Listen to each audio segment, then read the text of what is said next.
Welcome students, कैसे हैं सभी।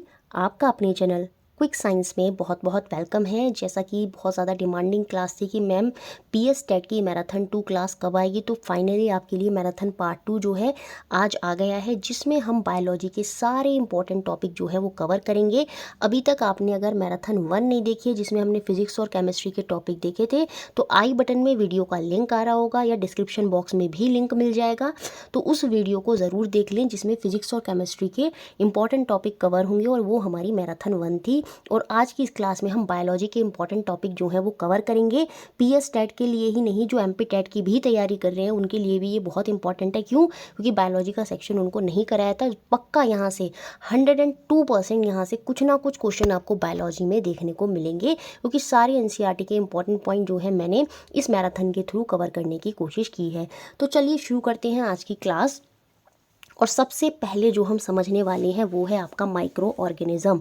यहाँ से क्वेश्चन 100% आना ही आना है, हिंदी में जिसे हम सूक्ष्म जीव बोलते हैं। तो चलिए शुरू करते हैं। देखिए, कुछ ऑर्गेनिज्म जैसे हम हैं, ह्यूमन हैं, एनिमल हैं, उनको आप इजीली देख पाते हैं, लेकिन कुछ ऑर्गेनिज्म ऐसे होते हैं that we can not see with our eyes, जिनको हम अपनी आइज़ से, आंखों से नहीं देख सकते, और उनको देखने के लिए हमें माइक्रोस्कोप की आवश्यकता होती है। और यही जो ऑर्गेनिज्म होती हैं, these organism are called micro organism. इन्हें ही हम माइक्रो ऑर्गेनिज्म बोलते हैं। और ये जो माइक्रो ऑर्गेनिज्म में जो ऑर्गेनिज्म आते हैं, इनको मेनली 4 क्लासेज में डिवाइड किया गया है, जिसमें एक आते हैं आपके बैक्टीरिया, जिन्हें हम हिंदी में जीवाणु बोलते हैं। बैक्टीरिया से बहुत सारे डिजीजेज होते हैं, है ना। बैक्टीरिया जो है आपका, इवन कुछ बैक्टीरिया अच्छे भी होते हैं, कुछ बेकार भी होते हैं। जैसे दही वगैरह में जो होते हैं बैक्टीरिया, वो अच्छे भी होते हैं। तो बैक्टीरिया हो गए। उसके बाद आता है इसमें फंगाई। फंगाई में जैसे आपका ईस्ट होता है, क्या कहते हैं उसे, बहुत से प्रोसेस में ईस्ट का, जिसे हम हिंदी में खमीर बोलते हैं, उसका जो है प्रयोग किया जाता है। ईस्ट जो है वो फंगाई की कैटेगरी में आता है। मशरूम जो होता है वो फंगाई की कैटेगरी में आता है। और बहुत से जो मोल्ड होते हैं वो भी आपके फंगाई की कैटेगरी में आते हैं। उसके बाद आ जाता है माइक्रो ऑर्गेनिज्म में और क्या, प्रोटोजोआ। देखिए, जो जो मैं नाम बोल रही हूँ वो भी आप ध्यान रखेंगे। जैसे फंगाई में मशरूम, ईस्ट, मोल्ड पूछ लेता है कि ये क्या है, तो ये फंगाई हैं। प्रोटोजोआ में जैसे आपके कौन से एग्जाम्पल होते हैं, अमीबा हो गया, पैरामीशियम हो गया, युगलीना हो गया, ठीक है, प्लाज्मोडियम हो गया। तो ये सारे के सारे प्रोटोजोआ की कैटेगरी में आते हैं। क्या क्या बताए, अमीबा बताया, आपका पैरामीशियम बताया, प्लाज्मोडियम बताया, युगलीना बताया। तो ये सारे के सारे आपके प्रोटोजोआ होते हैं। और कुछ एल्गी, कुछ जो शैवाल होते हैं, जैसे आपने बहुत सारे नदी तालाब देखे होंगे, तो उनके ऊपर आपने देखा होगा हरा हरा सा पूरे तालाब में फैला रहता है, तो वो आपके एल्गी होते हैं, शैवाल होते हैं। तो ये बेसिकली माइक्रो ऑर्गेनिज्म जो है 4 मेन क्लासेस में डिवाइड होता है। उसके अलावा जो वायरस है वो भी आपका एक माइक्रो ऑर्गेनिज्म होता है, लेकिन उसको एक अलग से फॉर्म दी जाती है। Virus are also unicellular micro organism, but they are different from other micro organism, इसलिए उनको अलग रखा जाता है। क्यों? क्योंकि जो वायरस होते हैं वो क्या करते हैं, दे रिप्रोड्यूस थ्रू हेट्रोट्रॉप्स। जो होते हैं वो जो हेट्रोट्रॉप्स होते हैं उनके थ्रू रिप्रोड्यूस करते हैं, उनकी बॉडी में जाते हैं और वहाँ पर क्या करते हैं, वो रिप्रोड्यूस करते रहते हैं। तो याद रखेंगे, वो माइक्रो ऑर्गेनिज्म की अलग कैटेगरी में रखे जाते हैं। लेकिन याद रखेंगे ये क्या होते हैं, ये यूनिसेलुलर होते हैं। यूनिसेलुलर मीन्स जो सिंगल सेल होते हैं। तो क्लियर हुआ। वाइल जो अदर माइक्रो ऑर्गेनिज्म है वो क्या होता है, वो कैसे रिप्रोड्यूस करते हैं, या तो वो प्लांट से रिप्रोड्यूस करते हैं या वो एनिमल सेल से रिप्रोड्यूस करते हैं। लेकिन जो वायरस है वो हेट्रोट्रॉप जो होते हैं, जो परपोषी होते हैं, जैसे हम हेट्रोट्रॉप है, हमारे थ्रू रिप्रोड्यूस करते हैं, हमारी बॉडी में जाएंगे और वहाँ जाके रिप्रोडक्शन जो है वो शुरू कर देंगे। वाइल जो अदर माइक्रो ऑर्गेनिज्म है वो प्लांट या एनिमल सेल के थ्रू क्या करते हैं, आपका रिप्रोडक्शन करते हैं, इसलिए वायरस को अलग रखा जाता है। चलिए अब हम आगे बात करेंगे। कुछ जो डिजीज़ेज हैं जैसे जो वायरस से होती हैं, यहाँ से क्वेश्चन मोस्टली एग्जाम में बनता है कि कौन कौन से डिजीज़ेज हैं जो वायरस से होते हैं, या कौन से डिजीज़ हैं जो आपके बैक्टीरिया से होते हैं। Some common diseases like cold, influenza, जो फ्लू वगैरह होता है, कफ होता है, ये सारे के सारे किससे कॉज होते हैं, ये वायरस से होते हैं। उसके अलावा कुछ स्पेशल डिजीज़ेज जैसे polio, measle, polio most important है। खसरा भी पता होता है, तभी तो क्या होता है, खसरा जब वो हो जाती है, आपको क्या कहते हैं, मीज़ल्स हो जाती है, चिकन पॉक्स हो जाती है, तो उसकी कोई मेडिसिन नहीं होती। क्यों नहीं होती? क्योंकि वो क्या होते हैं, सेल जो होते हैं उनका कोई सेल स्ट्रक्चर नहीं होता, वायरस का कोई सेल स्ट्रक्चर नहीं होता। इसी वजह से उनकी जो मेडिसिन है वो इजीली अवेलेबल नहीं होती, उनकी वैक्सीन्स होती हैं। तो कुछ स्पेशल डिजीज़ पोलियो, मीज़ल और साथ में आप याद रखेंगे हेपेटाइटिस ए। ये सब भी किससे कॉज होते हैं, ये सब भी वायरस से कॉज होते हैं। हेपेटाइटिस ए लीवर संबंधी डिजीज, तो ये सारे के सारे वायरस से होते हैं। इंपॉर्टेंट है, प्लीज़ इनको याद रखिएगा। पोलियो, हेपेटाइटिस ए, ये सब के सब वायरस से होते हैं। उसके बाद देखिए कौन कौन से डिजीज़ेज़ हैं जो हमको बैक्टीरिया से होते हैं, जैसे डायरिया, मलेरिया। मलेरिया तो जो है वो प्रोटोजोआ से होता है, वो अलग हो जाएगा, सॉरी। तो ये जो डायरिया और मलेरिया होते हैं ये किससे होते हैं, ये प्रोटोजोआ से होते हैं। कौन कौन से प्रोटोजोआ के एग्जांपल यहाँ पर लिखे हैं, जैसे अमीबा हो गया, पैरामीशियम हो गया। तो ये जो मलेरिया होता है ना वो प्लाज्मोडियम पैरामीशियम से होता है, जो आपका मच्छर के थ्रू होता है। तो याद रखेंगे मलेरिया अगर पूछा जाए आपसे कि किससे होता है, तो मलेरिया आप वहाँ पर आंसर देंगे प्रोटोजोआ से होता है, प्लाज्मोडियम प्रोटोजोआ। अमीबा पैरामीशियम से नहीं, प्लाज्मोडियम प्रोटोजोआ से जो है वो आपका मलेरिया होता है। अमीबा पैरामीशियम तो यहाँ पर एग्जाम्पल लिखे हैं कि ये प्रोटोजोआ के एग्जाम्पल होते हैं। उसके अलावा अब बैक्टीरिया से कौन कौन से होते हैं, अब आएंगे बैक्टीरिया के। टाइफाइड, देखिए टाइफाइड मोस्ट इंपॉर्टेंट है, बच्चे कंफ्यूज हो जाते हैं कि टाइफाइड किससे होता है। तो टाइफाइड जो है वो बैक्टीरिया से होता है। सैल्मोनेला टाइफी नामक बैक्टीरिया से जो है वो आपका टाइफाइड होता है। ट्यूबरक्लोसिस, जिसे हम टीवी भी बोलते हैं शॉर्ट फॉर्म में, तो ये जो टीवी है ये भी आपका माइकोबैक्टीरियम ट्यूबरक्लोसिस नामक बैक्टीरिया से जो है वो टीवी होता है, तो ये भी बैक्टीरिया से हो जाएगा। कॉलेरा जिसे हम हिंदी में हैज़ा बोलते हैं, ये भी क्या होता है, ये भी बैक्टीरिया से होता है। विवियो कॉलरी बैक्टीरिया कौन से बैक्टीरिया से होता है, विवियो कॉलरी नामक बैक्टीरिया से होता है। कुछ इंपॉर्टेंट पॉइंट मैं इस तरह से भी आपको ओरली बता रही हूँ, तो प्लीज़ इनको भी लिख लीजिएगा। जैसे टाइफाइड जो है सैल्मोनेला टाइफी से, ट्यूबरक्लोसिस जो है माइकोबैक्टीरियम से होता है, और कॉलेरा जो है विवियो कॉलरी नामक बैक्टीरिया से होता है। तो ये बैक्टीरिया से कौन से डिजीज़ होती हैं, वायरस से कौन से होती हैं, प्लीज़ इनको अच्छे से लर्न कर लीजिएगा, यहाँ से क्वेश्चन बनने का पूरा पूरा चांस है। अब देखिए जैसे मैंने आपको एल्गी बताए थे कि एल्गी क्या होते हैं, ये भी माइक्रो ऑर्गेनिज्म की कैटेगरी में आते हैं। तो इसके कुछ एग्जाम्पल जो है वो आपको याद रखने होंगे। स्पायरोगायरा है ना, स्पायरोगायरा जो है वो पूछ लिया जाता है, एनसीईआरटी में दिया है। क्लाइमेडोमोनास और स्पायरोगायरा ये किसके एग्जाम्पल हैं, ये एल्गी के ही एग्जाम्पल हैं। उसके अलावा कुछ फंगस के एग्जाम्पल, जैसे मैंने ईस्ट, मशरूम, मोल्ड बताए थे, उसके अलावा भी कुछ एग्जाम्पल जो है एनसीईआरटी में और दिए हैं, जैसे राइजोपस अगर आपसे पूछा जाए क्या है तो याद रखेंगे आप वो फंगाई है। पेनिसिलियम पूछा जाए तो क्या है, फंगाई है। एस्परजिलस पूछा जाए तो क्या है, फंगाई है। तो याद रखेंगे स्पायरोगायरा पूछ ले तो वो एल्गी है, एस्परजिलस पूछ ले तो वो फंगाई है। तो ये एग्जाम्पल्स हैं कुछ जो एनसीईआरटी में दिए हैं, जो स्पेशली आपको क्या करना है, याद रखने हैं। Micro organism such as amoeba can live alone, ठीक है, while fungi and bacteria live in a group. तो क्वेश्चन कभी कभी स्टेटमेंट की फॉर्म में बन जाते हैं। कैसे बन जाते हैं, अब आपसे यही स्टेटमेंट दे देगा, all the micro organism live alone. तो क्या ये ट्रू है या फॉल्स है, तो उस केस में आप आंसर देंगे ये फॉल्स है। कुछ जैसे अमीबा भी क्या है, प्रोटोजोआ की कैटेगरी में आता है, और वो क्या है आपका माइक्रो ऑर्गेनिज्म है। तो अमीबा जो है वो अकेला रह सकता है, ठीक है, जबकि कुछ जो माइक्रो ऑर्गेनिज्म है वो ज़्यादातर ग्रुप में रहती हैं, जैसे फंगाई, बैक्टीरिया। तो ये सारे हो गए। अब देखिए कुछ माइक्रो ऑर्गेनिज्म होते हैं वो फ्रेंडली होते हैं और कुछ नहीं होते। फ्रेंडली इन सेंस जैसे एनवायरनमेंट को क्लीन करने में मदद करती हैं, कुछ अच्छे, यहाँ पर कहने का मतलब सिंपल ये है कि कुछ जो माइक्रो ऑर्गेनिज्म हैं अच्छे होते हैं और कुछ जो माइक्रो ऑर्गेनिज्म होते हैं वो ख़राब होते हैं। देखिए अ बैक्टीरियम कॉल्ड लैक्टोबैसिलस, अब ये क्वेश्चन भी बनता है कि कौन सा बैक्टीरिया जो है वो कर्ड में फॉर्म होता है, तो लैक्टोबैसिलस नामक बैक्टीरिया जो है वो क्या कर देता है, मिल्क को दही में कन्वर्ट कर देता है। तो दही में ये बेसिकली पाया जाता है। अब हम बात करेंगे ईस्ट की, जिसे हम हिंदी में भी बताया था पीछे, क्या बोलते हैं, खमीर बोलते हैं, और ये क्या है, ये फंगाई की कैटेगरी में आता है। एक और इम्पॉर्टेंट पॉइंट जो आपको फंगाई के बारे में याद रखना है कि फंगाई जो होते हैं, जैसे फंगाई हैं ये आपके बेसिकली मल्टी सेलुलर होते हैं। ज़्यादातर क्या होते हैं, फंगाई जो होते हैं ये आपके मल्टी सेलुलर होते हैं, लेकिन जो ये ईस्ट होता है ये आपका सिंगल सेल होता है। ये क्वेश्चन बनता है स्टेटमेंट की फॉर्म में कि all fungi are multicellular, तो आप वहाँ पर क्या बोलेंगे, वो गलत हो गया। ऑल फंगाई मल्टी सेलुलर नहीं होते, कुछ फंगाई मोस्टली क्या होते हैं वो मल्टी सेलुलर होते हैं, उनके अंदर मल्टी सेल पाए जाते हैं। लेकिन जो ईस्ट है इसका एक्सेप्शन है, ये आपका सिंगल सेल फंगाई होता है। ये हम बेकिंग इंडस्ट्री में जो बेकिंग ब्रेड वगैरह, पेस्ट्री वगैरह बनाते हैं वहाँ पर इसका प्रयोग किया जाता है। जैसे आप जलेबी देखा होगा, उसमें भी खमीर जो है वो डाला जाता है। कार्बन डाइऑक्साइड गैस के बुलबुले इसमें से निकलते हैं। ये क्वेश्चन भी बन जाता है, कौन सी गैस के बुलबुले बनते हैं, कार्बन डाइऑक्साइड गैस के बुलबुले जो हैं वो वहाँ पर बनते हैं। नेचुरली ये क्या करता है, natural sugar present in barley, rice, wheat and fruit juice can be used for making alcohol through yeast।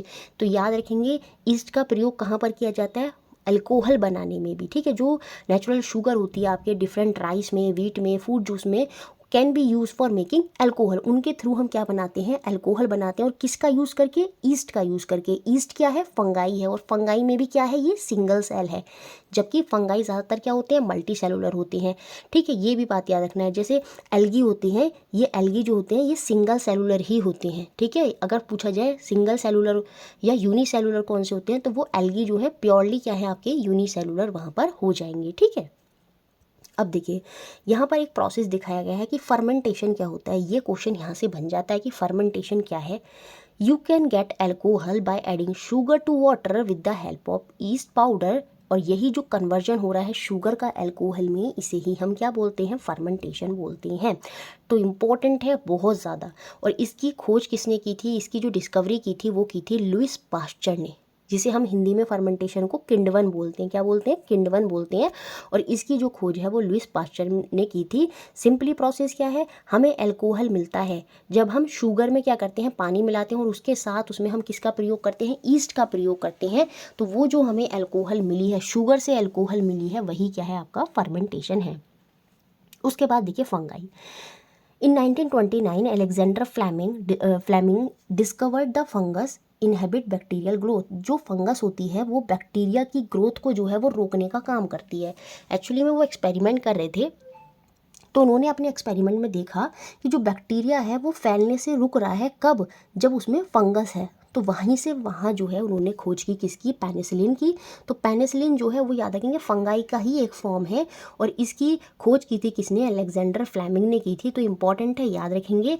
Basically जो पेनिसिलिन होती है वो बैक्टीरिया को जो है वो इनहेबिट करती है, उसकी ग्रोथ को जो है वो रोक देती है। उसके बाद देखिए एडवर्ड जेनर, ये भी बहुत बार पूछा जाता है कि स्मॉल पॉक्स, जो स्मॉल पॉक्स होती है, चेचक होती है, उसकी खोज किसने की थी। तो स्मॉल पॉक्स चेचक की खोज जो है वो आपकी एडवर्ड जेनर ने की थी। चेचक के टीके की खोज इन्होंने की थी। उसके बाद देखिए कुछ वैक्सीन्स हैं जो सेवरल डिजीज़ को क्योर करती हैं, जैसे टीवी हो गया, कॉलेरा हो गया, स्मॉल पॉक्स हो गया। तो वहाँ पर उस केस में वैक्सीन का भी प्रयोग किया जाता है। जैसे बैक्टीरिया के इनहेबिट को रोकने के लिए पेनिसिलिन का प्रयोग किया जाता है, सेम ऐसे ही कुछ वैक्सीन का भी यूज़ किया जाता है कुछ डिजीज़ को क्योर करने के लिए। जैसे पोलियो में हो गई वैक्सीन दी जाती है ना, हेपेटाइटिस ए में हो गई वैक्सीन दी जाती है, जैसे अब कोरोना में है, ये वायरस की फॉर्म है तो इसमें वैक्सीन दी जाती है। तो इस तरह से स्मॉल पॉक्स की वैक्सीन जो है बचपन में टीके लगते हैं, तो वैक्सीन वहाँ पर जो है दी जाती हैं। अब देखिए ये क्वेश्चन पीएस टेट में बना था। Microorganism causing disease in living organism are called germs और पैथोजन। देखिए वो माइक्रो ऑर्गेनिज्म जो डिजीज़ कॉज कर रहे हैं किसी लिविंग ऑर्गेनिज्म में, उनको हम क्या बोलते हैं, या तो जर्म्स बोलते हैं या हम उनको पैथोजन बोलते हैं। ये इंपॉर्टेंट है, प्लीज़ इसको याद रखिएगा। नेक्स्ट इंपॉर्टेंट टर्म जो यहाँ पर आता है वो है ये कम्युनिकेबल, और यहाँ पर थोड़ा गलत लिख दिया है, ये होगा नॉन कम्युनिकेबल। तो देखिए कुछ डिजीज़ जो होते हैं वो आपके कम्युनिकेबल डिजीज़ होते हैं, और कुछ डिजीज़ जो होते हैं वो नॉन कम्युनिकेबल डिजीज़ होते हैं। तो सबसे पहले हम बात करेंगे कम्युनिकेबल डिजीज़ की। वो स्प्रेड होती हैं from one person to another. एक ये पर्सन एक ये पर्सन, इन दोनों में अगर सेम डिजीज़ फैल जाते हैं तो वो क्या है, वो कम्युनिकेबल डिजीज़ है। मतलब दोनों, एक पर्सन से दूसरे पर्सन में अगर वही डिजीज़ आ गई है, जैसे अगर मुझे खांसी हो रही है और सामने वाले को नहीं हो रही, लेकिन जब वो मेरे कांटेक्ट में आया उसे भी क्या हो गया, खांसी हो गई, कफ हो गया, तो वो डिजीज़ क्या हो गई, वहाँ पर कम्युनिकेबल हो गई। अब ये होगा कैसे, बीच में कोई भी मीडियम हो सकता है, एयर के थ्रू भी हो सकती है, वाटर के थ्रू भी हो सकती है। तो एक पर्सन से दूसरे पर्सन का मतलब ये नहीं है कि उसे छूना ही है, नहीं, बिना छुए भी पानी के थ्रू, हवा के थ्रू ये स्प्रेड हो सकती हैं। तो ये सारी की सारी डिजीज़ जो होती हैं वो कम्युनिकेबल डिजीज़ होती हैं, spread through water, air etcetera. जैसे एड्स हो जाएगी, टाइफाइड हो जाएगा, ट्यूबरक्लोसिस हो जाएगा, मलेरिया हो जाएगा, कॉलरा हो जाएगा, ये सारे के सारे डिजीज़ जो हैं सब कम्युनिकेबल डिजीज़ है। टाइफाइड जो है वाटर के थ्रू जो है स्प्रेड हो जाता है ना। टीवी जो है वो एयर के माध्यम से स्प्रेड हो सकता है। मलेरिया जो है मॉस्किटो के माध्यम से स्प्रेड हो सकता है। एड्स जो है आप जब फिजिकल टच में आएंगे तब स्प्रेड हो सकता है। तो मतलब कैसे भी किसी भी माध्यम से अगर एक पर्सन से दूसरे पर्सन में डिजीज़ जा रही है तो वो आपकी क्या है, कम्युनिकेबल डिजीज़ है। फिर आपकी आती है नॉन कम्युनिकेबल डिजीज़, जो एक पर्सन से दूसरे पर्सन में ट्रांसमिट नहीं होती, जैसे हार्ट फीवर अगर होता है तो वो एक पर्सन से दूसरे पर्सन में नहीं जाता। हार्ट डिजीज़ है, अगर आपको कोई डायबिटीज़ है तो वो एक पर्सन से दूसरे पर्सन में नहीं जाएगी किसी भी मोड के थ्रू, चाहे एयर, वाटर या फिजिकल कॉन्टेक्ट के थ्रू। तो ये सारी डिजीज़ जो होती हैं वो आपकी नॉन कम्युनिकेबल डिजीज़ की कैटेगरी में आती हैं। देखिए उसके बाद जो नेक्स्ट इंपॉर्टेंट पॉइंट है कि कुछ इंसेक्ट और एनिमल जो होते हैं वो भी हमारी बॉडी में पैथोजन की तरह एक्ट करते हैं, हमारी बॉडी में डिजीज़ के लिए रेस्पॉन्सिबल होते हैं। जैसे फीमेल एनाफ्लीज मॉस्किटो हो गया, मॉस्किटो प्लाज्मोडियम हो गया जो कि कैरियर है आपका मलेरिया का, फीमेल एंडीज मॉस्किटो हो गया जो कि कैरियर है डेंगू वायरस का। तो डेंगू क्या है, एक तो वायरस है और किससे हो रहा है, फीमेल एंडीज मॉस्किटो से हो रहा है। तो मॉस्किटो ये क्या है, इंसेक्ट है। तो कुछ इंसेक्ट और एनिमल भी हमारी बॉडी में पैथोजन की तरह एक्ट करते हैं जो हमारे अंदर डिफरेंट डिजीज़ जो है उसके लिए रेस्पॉन्सिबल होते हैं। नेक्स्ट पॉइंट यहाँ पर क्या है कि जो रॉबर्ट कॉच हैं उन्होंने 1876 में बैसिलस एंथ्रेस नामक बैक्टीरिया, जीवाणु को इंग्लिश में क्या बोलते हैं, बैक्टीरिया। तो इन्होंने बैक्टीरिया की खोज की थी जो एंथ्रेक्स रोग का कारक था। तो सिंपली आपको सिंपल इतना याद रखना है कि क्वेश्चन बनेगा बैसिलस एंथ्रेसिस बैक्टीरिया की डिस्कवरी, खोज किसने की थी, तो आपको वहाँ पर पता होना चाहिए कि रॉबर्ट कॉच। अब देखिए जो माइक्रो ऑर्गेनिज्म होते हैं वो ह्यूमन के लिए ही नहीं, लिविंग ऑर्गेनिज्म में प्लांट्स के लिए भी जो हैं वो आपके हार्मफुल होते हैं। जैसे ये जो कैंकर है, कैंकर डिजीज़ हो जाता है लेमन के अंदर, है ना, किससे हो रहा है, बैक्टीरिया से हो रहा है। वीट के अंदर, गेहूं के अंदर रस्ट लग जाता है, किसकी वजह से, फंगस की वजह से। तो ये भी दोनों याद रखेंगे, कैंकर डिजीज़ हो गया लेमन के अंदर, रस्ट हो गया वीट के अंदर, फंगाई की वजह से। तो माइक्रो ऑर्गेनिज्म जो है एनिमल के साथ साथ प्लांट को भी हार्म जो है वो वहाँ पर पहुँचाते हैं। अब देखिए जो माइक्रो ऑर्गेनिज्म है फूड को ख़राब कर देते हैं, बैक्टीरिया वगैरह, तो उनको उनसे बचाने के लिए हम क्या करते हैं, प्रिजर्वेटिव, जो जिसे हम हिंदी में बोलते हैं परिरक्षक, उनका जो यूज़ है हम करते हैं अपने फूड के अंदर। और उसी के लिए हम अपने फूड में क्या डालते हैं, सॉल्ट एंड ऑयल। जैसे आपने देखा होगा जो अचार वगैरह होता है उसमें बहुत सारा ऑयल पड़ा होता है, वो प्रिजर्वेटिव की तरह वहाँ पर काम कर रहा है। जैसे विनेगर हो गया आपका, सिरका हो गया, उसके बाद आपका शुगर हो गया, है ना, ये सारे के सारे क्या हैं, ये प्रिजर्वेटिव हैं, आपके परिरक्षक हैं। अब कुछ केमिकल के नाम भी याद रखने हैं। सोडियम बेंजोएट, ये जो सोडियम बेंजोएट होता है ये भी प्रिजर्वेटिव की तरह काम करता है। सोडियम मेटाबाइसल्फाइड, सोडियम मेटाबाइसल्फाइड भी आपका क्या होता है, प्रिजर्वेटिव की तरह काम करता है। प्रोप्यूनेट, है ना, प्रोप्यूनेट्स जो होता है, सोर्बेट्स, ये सारे के सारे क्या हैं, ये आपके प्रिजर्वेटिव हैं। ऑप्शन देके पूछ लेगा तो याद रखेंगे, salt, oil, sugar, vinegar, sodium benzoate, sodium metabisulphite, propionate, sorbates, ये सारे के सारे आपके प्रिजर्वेटिव होते हैं जो फूड्स वगैरह में यूज़ करे जाते हैं। अब देखिए जो सूक्ष्म जीव होते हैं, इट मीन्स बैक्टीरिया जो होती हैं, वो एनवायरनमेंट क्लीनिंग का भी काम करती हैं। जैसे आपने देखा होगा जो फंगाई वगैरह होती हैं वो सैप्रोफाइट की कैटेगरी में आते हैं। इट मीन्स जो डेड और डिकेइंग प्लांट को, डेड और डिकेइंग एनिमल और प्लांट को खाते हैं, तो वो कहीं ना कहीं एनवायरनमेंट को क्लीन कर रहे हैं। और फंगाई आपके माइक्रो ऑर्गेनिज्म के अंदर ही आता है, तो वो एनवायरनमेंट क्लीनिंग का भी काम करते हैं। उसके बाद देखिए यही एनसीईआरटी में बताया गया है पेस्चराइजेशन क्या होता है और इसकी डिस्कवरी किसने की थी। पेस्चराइजेशन नाम से ही पता चल रहा है, तो यहीं से पहचान जाएंगे, लुइस पास्चर ने इसकी जो है वो डिस्कवरी की थी, पास्चराइजेशन। ये क्या होता है, इसमें क्या करते हैं, मिल्क को हीट करते हैं 70 डिग्री पर या 71 डिग्री पर फॉर 15 to 30 सेकेंड। ठीक है, जब हम दूध को 70 से 71 डिग्री पर 15 से 30 सेकंड के लिए गर्म करते हैं तो यही प्रोसेस, और फिर उसको थोड़ी देर में क्या करते हैं, ठंडा कर देते हैं। इससे क्या होता है, जो मिल्क है वो लंबे समय तक चल जाता है, ये आपका पास्चराइजेशन है। इसमें दूसरा मेथड हम ये भी कर सकते हैं कि हम टेम्परेचर को कम कर देते हैं थोड़ा 63 डिग्री सेल्सियस पर। अब यहाँ पर हम टाइम ज़्यादा कर देंगे, 30 मिनट के लिए हम मिल्क को क्या करते हैं, गर्म करते हैं और फिर कूल कर देते हैं, और यही आपका पास्चराइजेशन होता है। तो दोनों याद रखेंगे, 71 डिग्री सेल्सियस पर 15 से 30 सेकंड के लिए, या फिर 63 डिग्री सेल्सियस पर 30 मिनट के लिए हम दूध को गर्म करते हैं। इससे क्या होता है, दूध लंबे समय तक जो है वो टिक जाता है, और यही प्रोसेस है आपका पास्चराइजेशन। उसके बाद देखिए एक बैक्टीरिया होता है राइजोबियम बैक्टीरिया, इसका रोल होता है, और ये आपका जो होता है सिम्बायोटिक रिलेशनशिप जो है वो भी शो करता है। अब जैसे मैंने आपको बताया था पिछली मैराथन में, नहीं पिछले प्रैक्टिस सेट में, कि जो लाइटनिंग होती है आसमान में, वो नाइट्रोजन फिक्सेशन में यूज़फुल होती है। ठीक है, तो वो चीज़ भी याद रखनी है। देखिए when nitrogen present in air, देखिए प्लांट को नाइट्रोजन चाहिए होती है अमीनो एसिड प्रोटीन और डीएनए जो है बनाने के लिए। अब ये जो अमीनो एसिड प्रोटीन और डीएनए बनाने के लिए प्लांट को नाइट्रोजन चाहिए, वो तो एयर की फॉर्म में है, तो वो प्लांट तक कैसे पहुंचेगी? तो when nitrogen present is air is converted into nitrogen के कंपाउंड, और इसी प्रोसेस को हम क्या बोलते हैं, नाइट्रोजन का फिक्सेशन करते हैं। लाइटनिंग के थ्रू क्या हुआ, पानी में गई और उसके माध्यम क्या हुआ, वो सॉइल में पहुंच गई, तो वो क्या है, वो नाइट्रोजन का फिक्सेशन होता है। और इसमें जो नाइट्रोजन है वो किस में कन्वर्ट हो जाती है, वो अमोनिया में, NH3 में जो है वो आपका कन्वर्ट हो जाती है। और यहाँ पर क्या होता है, जब ये सॉइल के अंदर पहुँचती है तो कुछ पौधों की जड़ों में एक बैक्टीरिया होता है जिसका नाम होता है Rhizobium bacteria, that is found in the root of legume plant. जैसे लेग्यूम प्लांट होते हैं ना, गेहूं का पौधा, पल्सेस हो गए कुछ, तो ये लेग्यूम प्लांट है। तो such as beans, peas etcetera, तो ये लेग्यूम प्लांट की जड़ों में जो है ये आपका बैक्टीरिया पाया जाता है, Rhizobium bacteria, which stabilize nitrogen present in the soil. जो नाइट्रोजन अब सॉइल में आ गई है उसको स्टेबलाइज करने के लिए, उसको कन्वर्ट करने के लिए ये जो है राइजोबियम बैक्टीरिया जो है वहाँ प्लांटों की जड़ों में होता है। और ये क्या करता है, ये उनको नाइट्रोजन प्रदान कर रहा है और बदले में क्या कर रहा है, कुछ इंपॉर्टेंट न्यूट्रिएंट्स जो हैं भोजन के लिए जो है वो उन पेड़ों पर डिपेंडेंट होता है। तो ये एक दूसरे के साथ क्या कर रहे हैं यहाँ पर, प्लांट और ये राइजोबियम बैक्टीरिया ये एक दूसरे के साथ सिम्बोएटिक रिलेशनशिप जो है यहाँ पर अपना शो कर रहे हैं। कभी कभी सिम्बोएटिक रिलेशनशिप भी पूछ लेता है, क्या होता है, जब एक ऑर्गेनिज्म दूसरे ऑर्गेनिज्म पर डिपेंड होता है और दूसरा भी उस पर डिपेंड होता है, एक दूसरे की मदद करते हैं, तो वो आपका सिम्बायोटिक रिलेशनशिप हो जाता है। उसके बाद देखिए यहाँ पर लिखा है ऑल प्लांट नीड नाइट्रोजन। अभी पीछे भी बताया मैंने कि नाइट्रोजन हमें क्यों चाहिए, to make amino acid protein और डीएनए। तो प्लांट में अमीनो एसिड प्रोटीन डीएनए बनाने के लिए नाइट्रोजन जो है वो प्लांट को चाहिए होती है, उसके लिए नाइट्रोजन फिक्सेशन का जो है वहाँ पर कॉन्सेप्ट आता है। तो ये सारे पॉइंट थे जो माइक्रो ऑर्गेनिज्म वाले टॉपिक में थे, और यहाँ से ज़रूर कुछ ना कुछ चीज़ें जो हैं आपको एग्जाम में देखने को मिलेंगी। तो अब अगला नेक्स्ट टॉपिक देखते हैं, वो है आपका सेल, उसका स्ट्रक्चर और उसका फंक्शन। और यहाँ से भी 100% एक क्वेश्चन आपको देखने को मिलेगा।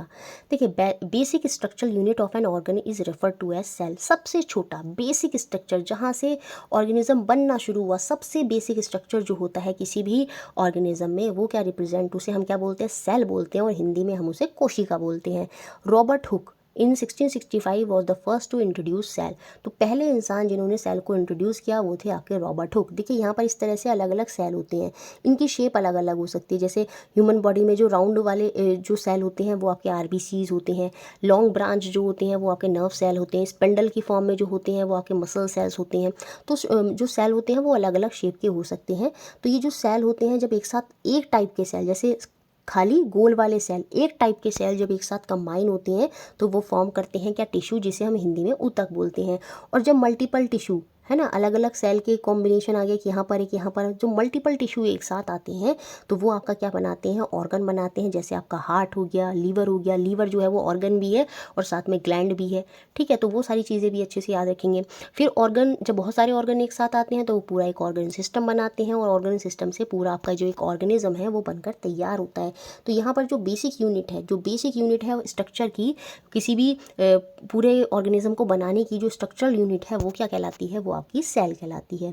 Cell of a tissue have similar structure. बिल्कुल, जो cell of a tissue have similar structure, जो टिश्यू होता है उसके अंदर जो सेल होते हैं उन सब का क्या होता है, सिमिलर स्ट्रक्चर होता है।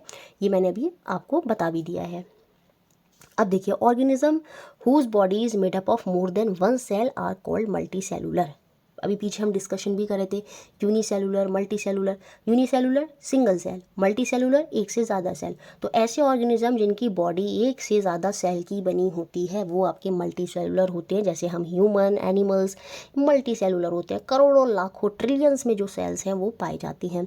Organism with one cell are called unicellular. जो एक सेल होते हैं, जिनके अंदर एक सेल होता है वो आपके यूनिसेलुलर होते हैं। जैसे अमीबा, पैरामीशियम, और ये अमीबा और पैरामीशियम दोनों क्या है, ये प्रोटोजोआ है, ठीक है। याद रखेंगे क्या है, प्रोटोजोआ है। एल्गी, ब्लू ग्रीन एल्गी जो होता है वो भी आपका यूनिसेलुलर होता है। तो जो एक सेल होगा वो यूनिसेलुलर, जिनमें एक से ज़्यादा सेल होंगे वो मल्टी सेलुलर होता है। देखिए, जो ऑस्ट्रिच का एग होता है ये लार्जेस्ट सिंगल सेल होता है। जो ऑस्ट्रिच एग है या फिर एग भी कह सकते हैं हम। Egg is the largest single cell, उसमें भी ऑस्ट्रिच एग जो होता है वो लार्जेस्ट सिंगल सेल होता है। Trillions of cells are found in human body, बिल्कुल, जिनमें उनके डिफरेंट शेप और साइज़ होते हैं। तो मैंने अभी बताया था सेल जो है अलग अलग शेप के हो सकते हैं और उनके साइज़ भी जो है वो अलग अलग हो सकते हैं। The largest cell in the human body is female ovum, जो लार्जेस्ट सेल होता है ह्यूमन बॉडी के अंदर वो है फीमेल ओवम। और जो स्मॉलेस्ट सेल होता है ह्यूमन के अंदर वो होता है आपका मेल गैमेट, जिसे हम शुक्राणु बोलते हैं, दैट इज़ स्पर्म। तो ये इंपॉर्टेंट है, याद रखिएगा। लार्जेस्ट क्या होता है आपका फीमेल का ओवम, और जो स्मॉलेस्ट होता है वो क्या होता है मेल गैमेट। फीमेल गैमेट हो गया आपका ओवम और मेल गैमेट हो गया आपका स्पर्म। नेक्स्ट जो यहाँ पर इंपॉर्टेंट पॉइंट है, अ सिंगल सेल ऑर्गेनिज्म। अच्छा, अब देखिए जैसे बहुत से बच्चों को कन्फ्यूजन हो जाएगा, जैसे अमीबा क्या है, सिंगल सेल है, तो क्या वो भी सारे वही फंक्शन कर सकता है जो हमारी बॉडी में होते हैं, जैसे एक्सक्रीशन भी करते हैं हम, रेस्पिरेशन भी करते हैं, पूरे मतलब अलग अलग फंक्शन जो है हमारी बॉडी के अंदर होते हैं। तो क्या सिंगल सेल भी सारे ये फंक्शन कर सकता है? देखिए सिंगल सेल भी ये फंक्शन कर सकता है।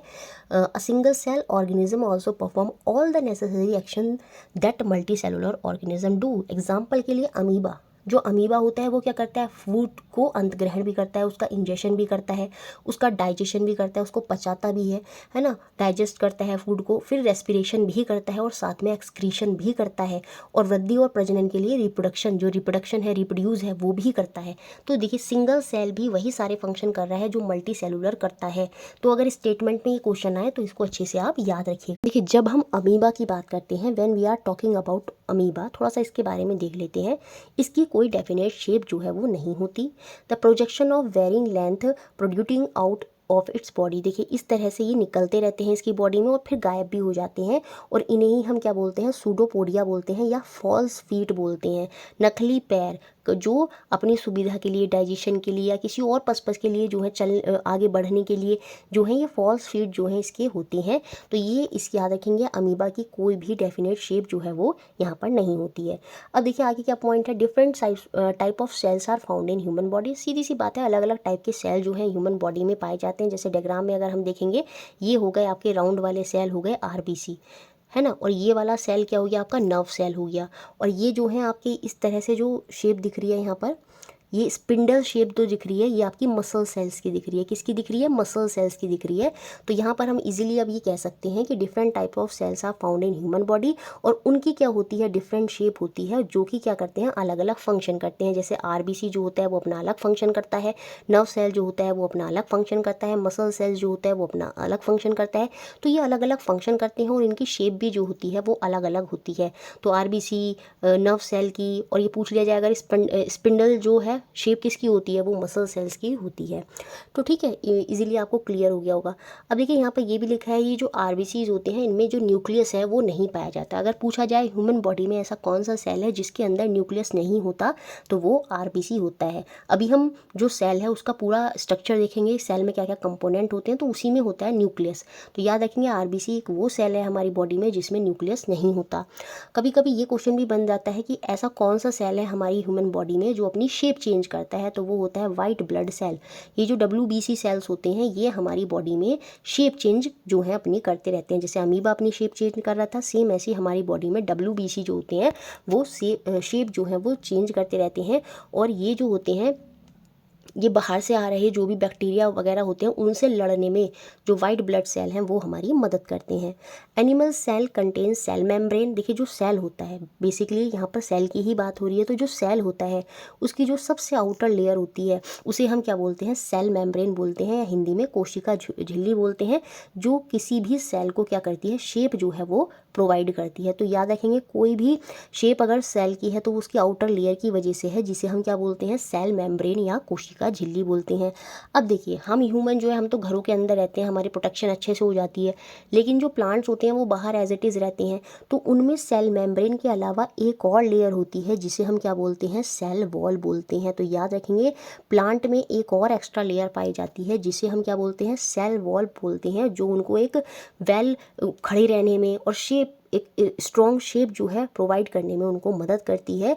तो एडिशनल लेयर जो होती है वो आपकी सेल वॉल होती है, और ये जो सेल वॉल होती है प्लांट सेल के साथ साथ ये बैक्टीरिया के अंदर भी होती है। ये क्वेश्चन बनेगा कि बैक्टीरिया के अंदर क्या सेल वॉल होती है, जी हाँ, प्लांट सेल के अलावा बैक्टीरिया के सेल में भी सेल वॉल होती है, और ये जो सेल वॉल होती है क्या करती है, कोशिका भित्ति, ये सपोर्ट प्रोवाइड करती है प्लांट सेल को। तो एक एक्स्ट्रा लेयर पाई जाती है जो सपोर्ट दे रही है प्लांट को, जो कि प्लांट सेल में होती है, और बैक्टीरिया के अंदर भी ये सेल वॉल जो है वो आपकी पाई जाती है।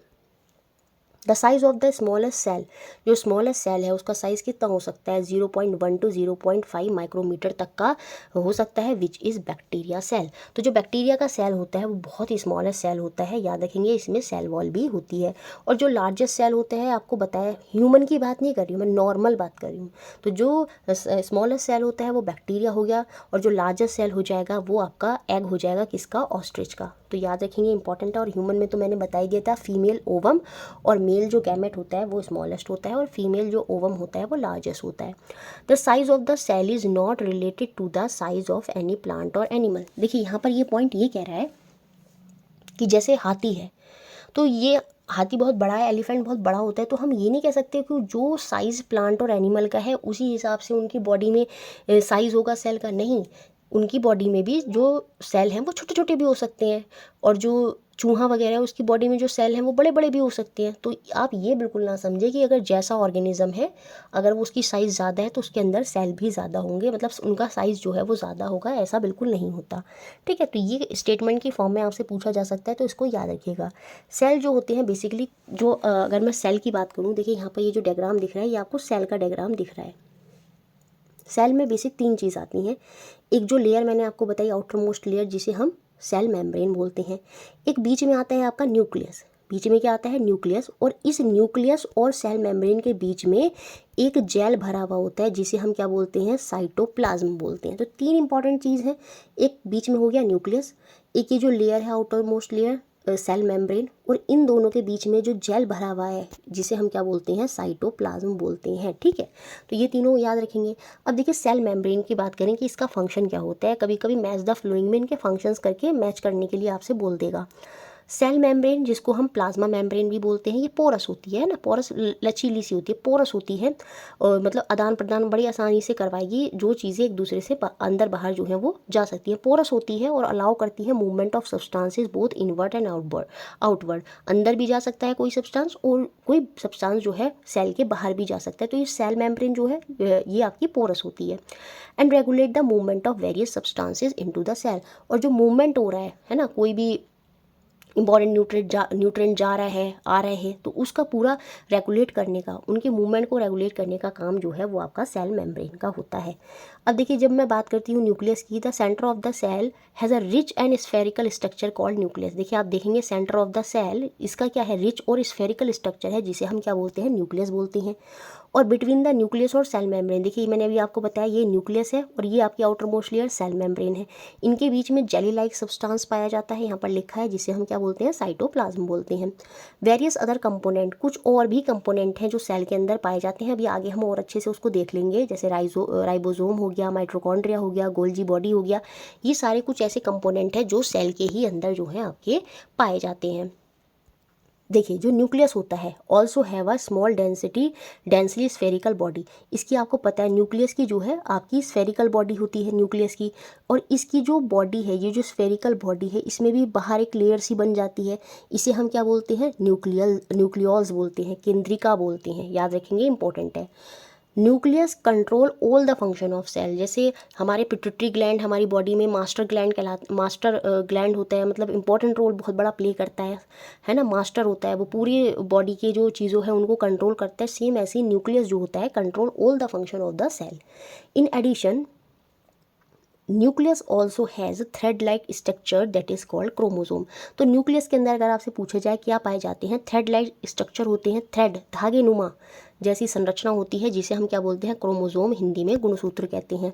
और उनके अंदर क्या पाए जाते हैं, उन क्रोमोसोम के अंदर क्या होता है, जीन, जो जीन होते हैं वो क्रोमोसोम के अंदर होते हैं। न्यूक्लियस के अंदर क्रोमोसोम, क्रोमोसोम के अंदर जीन, ये सारी चीज़ें होती हैं। जो ये जो जीन्स होते हैं ये क्या ट्रांसफ़र करते हैं, transfer character from the parents to the offspring.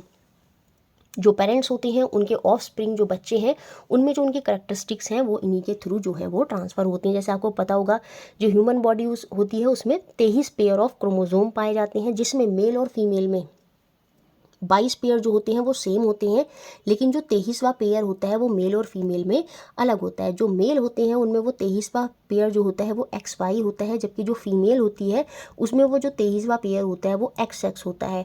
अगर मेल का X और फीमेल का X आता है तो फिर से क्या बना, XX बना। इट मीन्स ये क्या होगी, ये बेबी गर्ल होगी। क्या होगी, ये बेबी गर्ल होगी। लेकिन अगर मेल का Y आता है और फीमेल का X आता है तो यहाँ पर क्या बना, XY बना। इट मीन्स वो क्या होगा, बेबी बॉय होगा। तो ये भी आप अच्छे से याद रख सकते हैं। उसके बाद देखते हैं यहाँ पर क्या बोला गया है। अब देखिए यूकैरियोटिक और प्रोकैरियोटिक सेल की बात होती है। प्रो मतलब पुराने, प्रो वर्जन था। अब इसको ऐसे मत लीजिए, मतलब प्रो माने पुराना, पहला, पी से पहला, पहले वाले सेल। यूकैरियोटिक मतलब जो नए वाले सेल हैं। तो पहले जो सेल होते थे, जो सिंगल सेल हैं बेसिकली, वो प्रोकैरियोटिक सेल हैं।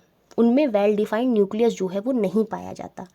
The nucleus of the cell of the blue green algae, blue green algae की अगर मैं बात करूँ तो ये क्या होता है, इसमें जो न्यूक्लियर मेम्ब्रेन होती है, जो न्यूक्लियर मेम्ब्रेन होती है वो इसमें नहीं होती, जिसकी वजह से जो न्यूक्लियस होता है उसमें कोई भी इसका वेल स्ट्रक्चर नहीं होता। और ऐसे ही जो सेल होते हैं वो आपके प्रोकैरियोटिक सेल होते हैं, cell without a proper nucleus. तो सेल जिनमें प्रॉपर न्यूक्लियस नहीं होता, प्रॉपर न्यूक्लियस मेम्ब्रेन नहीं होगी, कोई न्यूक्लियस का स्ट्रक्चर नहीं होता, तो वो आपके प्रोकैरियोटिक सेल होते हैं। यूकैरियोटिक सेल वो होते हैं जिनमें वेल डिफाइंड न्यूक्लियस होता है, प्रॉपर न्यूक्लियस मेम्ब्रेन होती है। तो जिनमें वेल डिफाइंड न्यूक्लियस होगा वो आपके यूकैरियोटिक सेल होंगे। तो दोनों पॉइंट हैं, अच्छे से आप याद रखिएगा। अब देखिए सेल के अंदर जो होते हैं, जैसे मैंने बताया आपको, और भी बहुत सारे कंपोनेंट जो हैं वो पाए जाते हैं। मैं आगे सेल का आपका पूरा डायग्राम भी दिखा दूंगी। सेल में पाई जाती हैं क्या, वैक्यूल्स। एम्प्टी और visible structure between cytoplasm are called vacuoles. Cytoplasm में ही इस तरह से एम्प्टी और विजिबल स्ट्रक्चर जो है वो पाए जाते हैं, जिन्हें हम क्या बोलते हैं, वैक्यूल्स बोलते हैं, रिक्तिका बोलते हैं। और ये प्लांट और एनिमल दोनों में होती हैं। प्लांट में ये बहुत बड़ी होती हैं साइज़ में, जबकि एनिमल सेल में ये बहुत ही छोटी होती हैं। तो ये इंपॉर्टेंट है, याद रखेंगे। Coloured structure called plastid are found only in plant cell. Green plastid that contain chlorophyll are called chloroplast. They give green color to the leaves. देखिए जो प्लास्टिड होते हैं, अगर पूछ लिया जाए क्या ये एनिमल सेल, हमारी बॉडी क्या है, एनिमल सेल है, हमारे अंदर प्लास्टिड नहीं होते, ये केवल प्लांट सेल के अंदर पाए जाते हैं। और इसमें भी जो ग्रीन प्लास्टिड होता है उसके अंदर क्लोरोफिल होता है, जिसे हम क्या बोलते हैं, क्लोरोप्लास्ट बोलते हैं। और ये पत्तियों को जो होता है ग्रीन कलर जो है वो प्रोवाइड करते हैं। देखिए यहाँ पर ये सेल का स्ट्रक्चर पूरा आपको दे रखा है। ये प्लांट सेल है, ये आपका एनिमल सेल है, दोनों में न्यूक्लियस है। अब देखिए यहाँ पर न्यूक्लियस जो है सेंटर में है, क्योंकि यहाँ पर ये जो वैक्यूल्स हैं, ये जो रिक्तिका आपको दिख रहे हैं, एम्प्टी विजिबल स्पेसेस जो हमको दिख रहे हैं साइटोप्लाज्म में, यही तो था वैक्यूल्स, क्या था, empty visible spaces in cytoplasm. तो ये वैक्यूल्स होते हैं। ये एनिमल सेल में छोटे छोटे हैं, लेकिन प्लांट सेल में आप देखेंगे ये बहुत बड़ा होता है, जिसकी वजह से जो न्यूक्लियस होता है प्लांट सेल में वो कोने पे आ जाता है। तो कभी कभी ये क्वेश्चन भी पूछ लेता है, क्या प्लांट सेल में न्यूक्लियस सेंटर में होता है? नहीं, प्लांट सेल में जो न्यूक्लियस होता है वो कोने में होता है, पेरिफेरल में होता है, जबकि एनिमल सेल में जो न्यूक्लियस होता है वो सेंटर में होता है। ऐसा क्यों होता है? ऐसा वैक्यूल्स की वजह से होता है। जो वैक्यूल्स होते हैं एनिमल सेल में वो छोटे छोटे होते हैं, एम्प्टी स्पेसेस जो साइटोप्लाज्म में पाए जाते हैं, लेकिन प्लांट सेल में ये बहुत बड़ा होता है। तो ये हो गया। आप देखिए दोनों में देखेंगे आप, सेल मेम्ब्रेन होती है, लेकिन प्लांट सेल में एक एक्स्ट्रा लेयर है जिसे हम सेल वॉल बोलते हैं। ये आपका क्लोरोप्लास्ट हो गया, जो ग्रीन प्लास्टिड है, जो ग्रीन पत्तियों को ग्रीन कलर प्रोवाइड करता है। साइटोप्लाज्म दोनों में कॉमन है। तो ये सारा स्ट्रक्चर जो है यहाँ पर दे रखा है। कुछ एक्स्ट्रा कंपोनेंट जो होते हैं सेल के, वो भी अब हम देखने की कोशिश करते हैं। सेल में जैसे आपका न्यूक्लियस बताया, आपको वैक्यूल्स बताया, ये सब सेल के अंदर ही होते हैं। सेम ऐसे कुछ और भी कंपोनेंट्स होते हैं जो सेल के अंदर होते हैं। एंडोप्लाज्मिक रेटिकुलम, ये जो होता है ये भी सेल के अंदर कुछ इस तरह के स्ट्रक्चर में प्रेजेंट रहता है। इसमें भी दो कैटेगरी होती हैं, एक होता है रफ एंडोप्लाज्मिक रेटिकुलम और एक होता है स्मूथ एंडोप्लाज्मिक रेटिकुलम। ये भी सेल के अंदर ही पाए जाते हैं। जैसे सेल के अंदर वैक्यूल था, सेम ऐसे ही सेल के अंदर एक कंपोनेंट होता है एंडोप्लाज्मिक रेटिकुलम। ये जो रफ एंडोप्लाज्मिक रेटिकुलम होता है, इसी से चिपके हुए होते हैं क्या, राइबोसोम। ये जो राइबोसोम्स होते हैं ये भी एक कंपोनेंट है सेल का। ये जो राइबोसोम्स होते हैं कभी कभी पूछ लेता है ये किससे चिपके हुए होते हैं, ये आपके रफ एंडोप्लाज्मिक रेटिकुलम से चिपके हुए होते हैं। ये एंडोप्लाज्मिक रेटिकुलम बेसिकली करता क्या है, ये प्रोटीन का सिंथेसाइज करता है, और उसमें भी रफ एंडोप्लाज्मिक रेटिकुलम जो होता है वो प्रोटीन के सिंथेसाइज करने में जो है वो मदद करते हैं। उसके बाद होते हैं इसमें दूसरे स्मूथ एंडोप्लाज्मिक रेटिकुलम, जो किसके सिंथेसाइज में मदद करते हैं, किसके संश्लेषण में मदद करते हैं, स्टेरॉइड और लिपिड। अगर क्वेश्चन बन जाए कि स्टेरॉइड और लिपिड के सिंथेसाइज कहाँ होता है सेल में, तो वो एंडोप्लाज्मिक रेटिकुलम में होता है। अब मैंने बताया था कि रफ एंडोप्लाज्मिक रेटिकुलम में राइबोसोम जो होते हैं वो चिपके हुए होते हैं। इसकी खोज जो है वो पेलाडे नामक वैज्ञानिक ने की थी। ये मेजर रोल प्ले करता है in the part of protein synthesize. तो जो प्रोटीन सिंथेसाइज है उसमें इंपॉर्टेंट रोल प्ले करते हैं ये राइबोसोम्स। तभी तो रफ एंडोप्लाज्मिक क्या कर रहा था, प्रोटीन का सिंथेसाइज कर रहा था। क्यों? क्योंकि उस पर चिपके हुए होते हैं ये राइबोसोम। तो अगर पूछा जाए प्रोटीन के संश्लेषण का केंद्र क्या होता है, टर्मिनल पार्ट जो होता है प्रोटीन के सिंथेसाइज का, वो आपका राइबोसोम्स ही होते हैं। उसके बाद एक और कंपोनेंट होता है गोल्गी अपैरेटस। ये जो गोल्गी नहीं होगा, गोल्गी अपैरेटस या गोल्गी कॉम्प्लेक्स जिसको बोलते हैं, ये भी हमारे सेल के अंदर होता है। ये क्या करता है, स्टोर सीक्रेशन, मॉडिफाइड सीक्रेशन और पैकेज सीक्रेशन, उनको ट्रांसफ़र कराने का काम ये करता है। सारी चीज़ों को जितने भी हैं वो सबको स्टोर करता है और उनकी पैकेजिंग करके उनको ट्रांसफ़र कराने का काम करता है गोल्गी अपैरेटस। उसके बाद हमारे सेल में माइटोकॉन्ड्रिया भी होता है। ये जो माइटोकॉन्ड्रिया होता है इसे हम पावर हाउस ऑफ सेल बोलते हैं, ऊर्जा गृह बोलते हैं, क्योंकि जो सारी एनर्जी होती है वो यहीं पर स्टोर होती है। Play a major part in the terminal stage of aerobic respiration. जो हमारे अंदर एरोबिक रेस्पिरेशन होता है, देखिए 2 तरह के रेस्पिरेशन होते हैं, वो हम आगे देखेंगे। एक एरोबिक होता है और एक अनएरोबिक होता है। एरोबिक रेस्पिरेशन वो होता है जो ऑक्सीजन की प्रेजेंस में होता है, और अनएरोबिक वो होता है जो कार्बन डाइऑक्साइड, मतलब ऑक्सीजन जहाँ पर नहीं होता। तो जब हम रेस्पिरेशन करते हैं तो वहाँ पर एनर्जी रिलीज होती है, तो उसी एनर्जी का जो स्टोरेज है वो कहाँ होता है, वो माइटोकॉन्ड्रिया में होता है। उसके बाद यहाँ पर क्या लगता है, देखिए लिखा है सिंथेसाइज एटीपी। एटीपी के रूप में ऊर्जा प्रदान करते हैं। ये जो माइटोकॉन्ड्रिया होते हैं ये एटीपी की फॉर्म में जो है ऊर्जा जो है वो हमको प्रदान करते हैं, और वो फिर आगे फर्दर जो है वो ट्रांसफ़र होती है। तो माइटोकॉन्ड्रिया में ही ये डेवलप होती है। तो याद रखेंगे माइटोकॉन्ड्रिया बेसिकली क्या है, powerhouse of the cell है। उसके बाद देखिए लाइसोसोम्स होते हैं। ये क्या कहते हैं, terms as disposal unit of cell. इन्हें कोशिका अपशिष्ट निपटाने वाला तंत्र भी कहते हैं, या इन्हें आत्महत्या की थैली भी बोलते हैं। ये जो लाइसोसोम होते हैं, जितने भी अपशिष्ट पदार्थ होते हैं वो क्या करते हैं, अपने आप अंदर कैरी रखते हैं, और फिर अपने आप क्या होते हैं, ब्लास्ट होते हैं और ख़त्म हो जाते हैं। तो ये लाइसोसोम होते हैं। तो ये कुछ अदर कंपोनेंट्स हैं, इनके बारे में इस तरह से ही आप जो है याद रख लीजिएगा। ये पूरा स्ट्रक्चर भी मैंने आपको समझा दिया, बाकी जितनी भी चीज़ें सेल की अच्छे से समझा दी। तो मुझे लगता है सेल वाला जो टॉपिक है वो आपको अच्छे से क्लियर हो गया होगा, और वहाँ से क्वेश्चन बनेगा तो आप इजीली आंसर जो है वहाँ पर कर देंगे। तो चलिए अब हम बायोलॉजी में अपना अगला टॉपिक देखेंगे, nutrition in plant and animal. यहाँ से भी क्वेश्चन आएगा ही आएगा।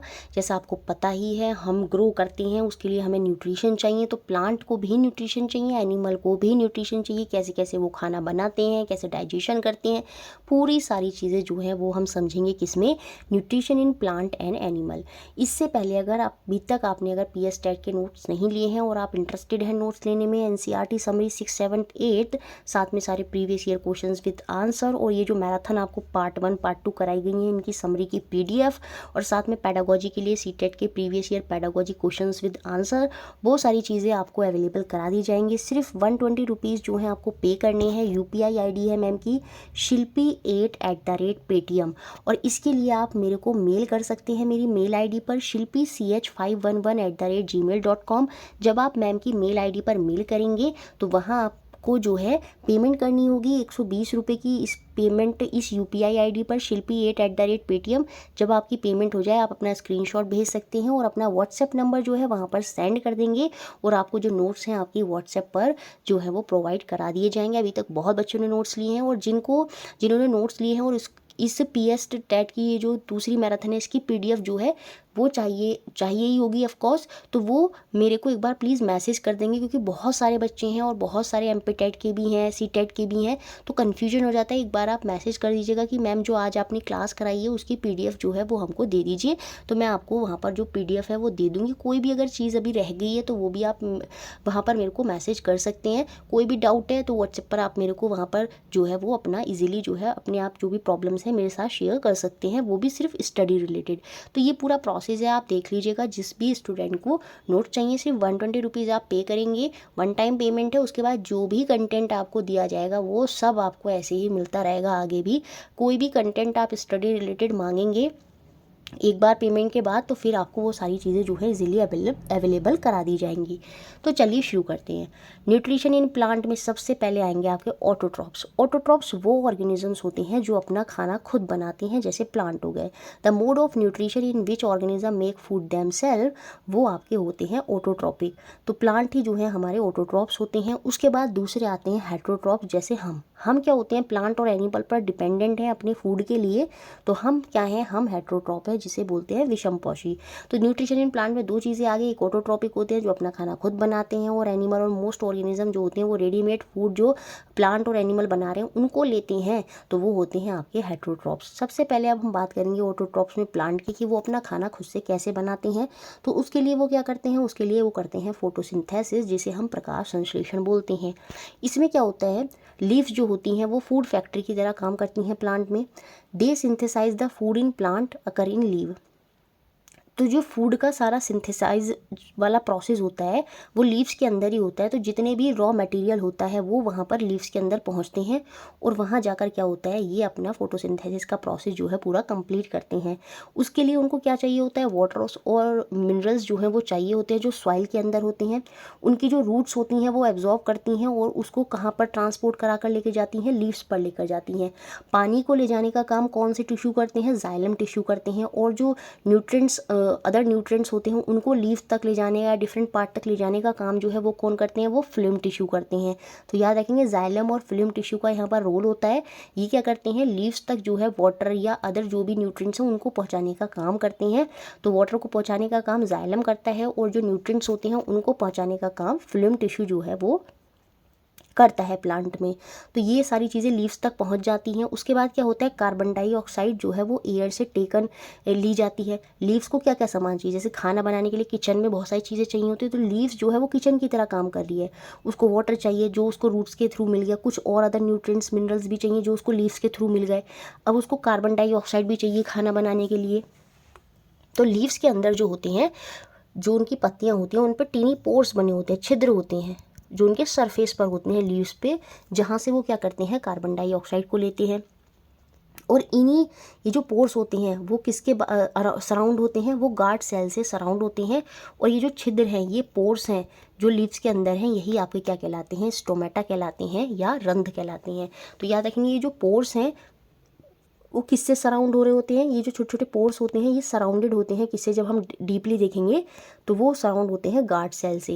लेकिन ये जो पोर्स हैं जो कार्बन डाइऑक्साइड लेंगे, तो ये जो पोर्स हैं वो क्या कहलाते हैं, आपके रंध्र कहलाते हैं या स्टोमेटा कहलाते हैं। अब क्या होता है, the leaves have a green pigment called chlorophyll. जैसे मैंने आपको बताया था कि प्लांट सेल में जो है वो क्लोरोफिल होता है, तो उनके अंदर वो पहले से ही होता है ग्रीन पिगमेंट। जो लीफ के अंदर होता है क्लोरोफिल, वो पहले से ही लीव्स के अंदर है, लेकिन वो सन की प्रेजेंस में क्या होता है, अपना कार्य करना शुरू करता है। तो लीफ को अब सब कुछ मिल गया, पानी भी मिल गया, अदर मिनरल्स भी मिल गए, कार्बन डाइऑक्साइड भी जो है वो उसने अपने स्टोमेटा के माध्यम से गैसेस का एक्सचेंज कर लिया। और क्या कहते हैं, प्रैक्टिस सेट सेकंड में मैंने बताया था कि एक्सचेंज ऑफ गैसेस कहाँ होता है, वो स्टोमेटा में होता है। तो गैसेस वहाँ से ले ली उसने, कार्बन डाइऑक्साइड। और उसके बाद जो ग्रीन पिगमेंट पहले से ही लीव्स के अंदर मौजूद था, वो सन की प्रेजेंस में क्या हुआ, एक्टिवेट हो गया। तो यहाँ पर ये सारी चीज़ें जो हैं लीव्स को चाहिए होती हैं। It help leaves to capture the energy of the sun. तो ये जो क्लोरोफिल है ये अपना फंक्शन शुरू करेगा और जो एनर्जी है सन की उसको कैप्चर करता है। This energy is use to synthesize food from carbon dioxide and water. इसी एनर्जी के थ्रू जो होता है पूरा फूड जो है उसका सिंथेसाइज होता है, मतलब उसका प्रिपरेशन होता है। और वो किसके माध्यम से हो रहा था, कार्बन डाइऑक्साइड और वाटर। बेसिकली यहाँ पर कार्बन डाइऑक्साइड होती है और यहाँ पर क्या होता है, वाटर। इनकी रिएक्शन होती है सन की प्रेजेंस में ये पूरा प्रोसेस आपका फोटोसिंथेसिस होता है, और यहाँ पर सूर्य की प्रेजेंस में जो क्लोरोफिल पहले से ही उनकी लीव्स के अंदर है, वहाँ पर पूरे सिंथेसाइज पूरा प्रोसेस होता है। और उसके बाद यहाँ पर क्या रिलीज़ होता है, आपका कार्बोहाइड्रेट C6H12O6। ये जो कार्बोहाइड्रेट है ये हमें यहाँ पर मिलता है, और साथ में जो ऑक्सीजन है वो वहाँ पर क्या होता है, रिलीज़ होता है। और ये जो कार्बोहाइड्रेट यहाँ पर बना, यही जो होता है अब उनके लिए एक भोजन की तरह कार्य करता है। अब उनको हर टाइम, जैसे हम भोजन ये थोड़ी होता है कि एक बार में सारा खा जाते हैं, हम उसको स्टोर भी करके रखते हैं। तो ऐसे ही जो कार्बोहाइड्रेट है ये get converted into starch.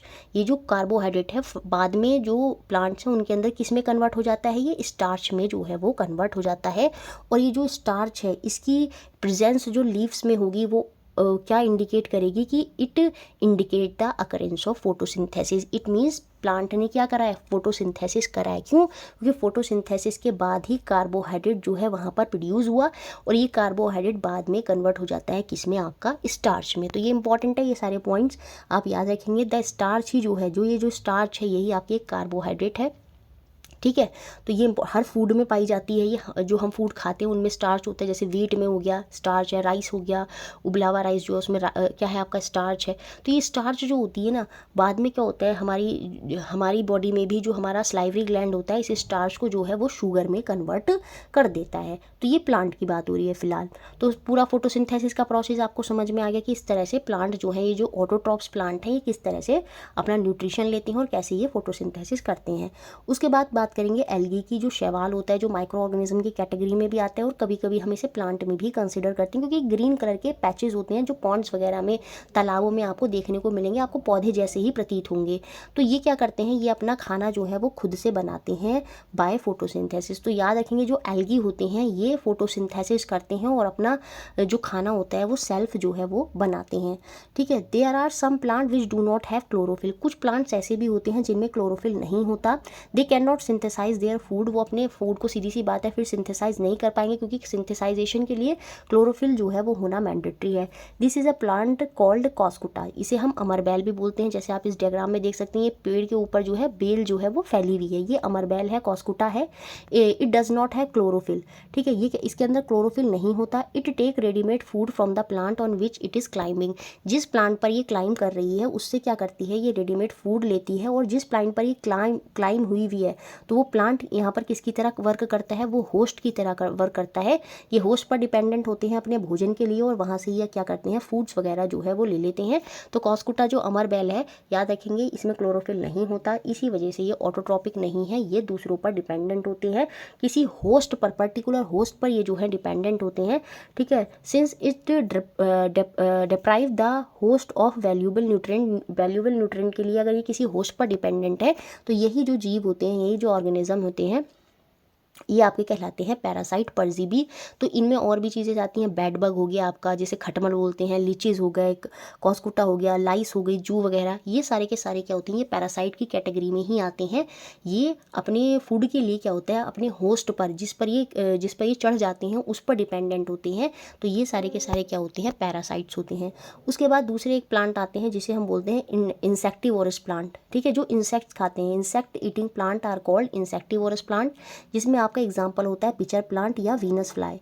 Venus trap है ना, वीनस फ्लाई जो होता है, ये जो होता है वीनस फ्लाई, ये दोनों क्या होते हैं, ये आपके इंसेक्टिवोरस प्लांट होते हैं। तो याद रखेंगे कीट भक्षी पौधे भी होते हैं जो इंसेक्ट्स वगैरह को खाते हैं। उसके बाद आते हैं आपके सैप्रोट्रॉप्स, सैप्रोफाइट्स, जो डेड और डिकेइंग मैटर पर डिपेंड होते हैं अपने न्यूट्रिशन के लिए। अपना न्यूट्रिशन कहाँ से लेते हैं, डेड और डिकेइंग जो ऑर्गेनिज्म हैं उनसे लेते हैं।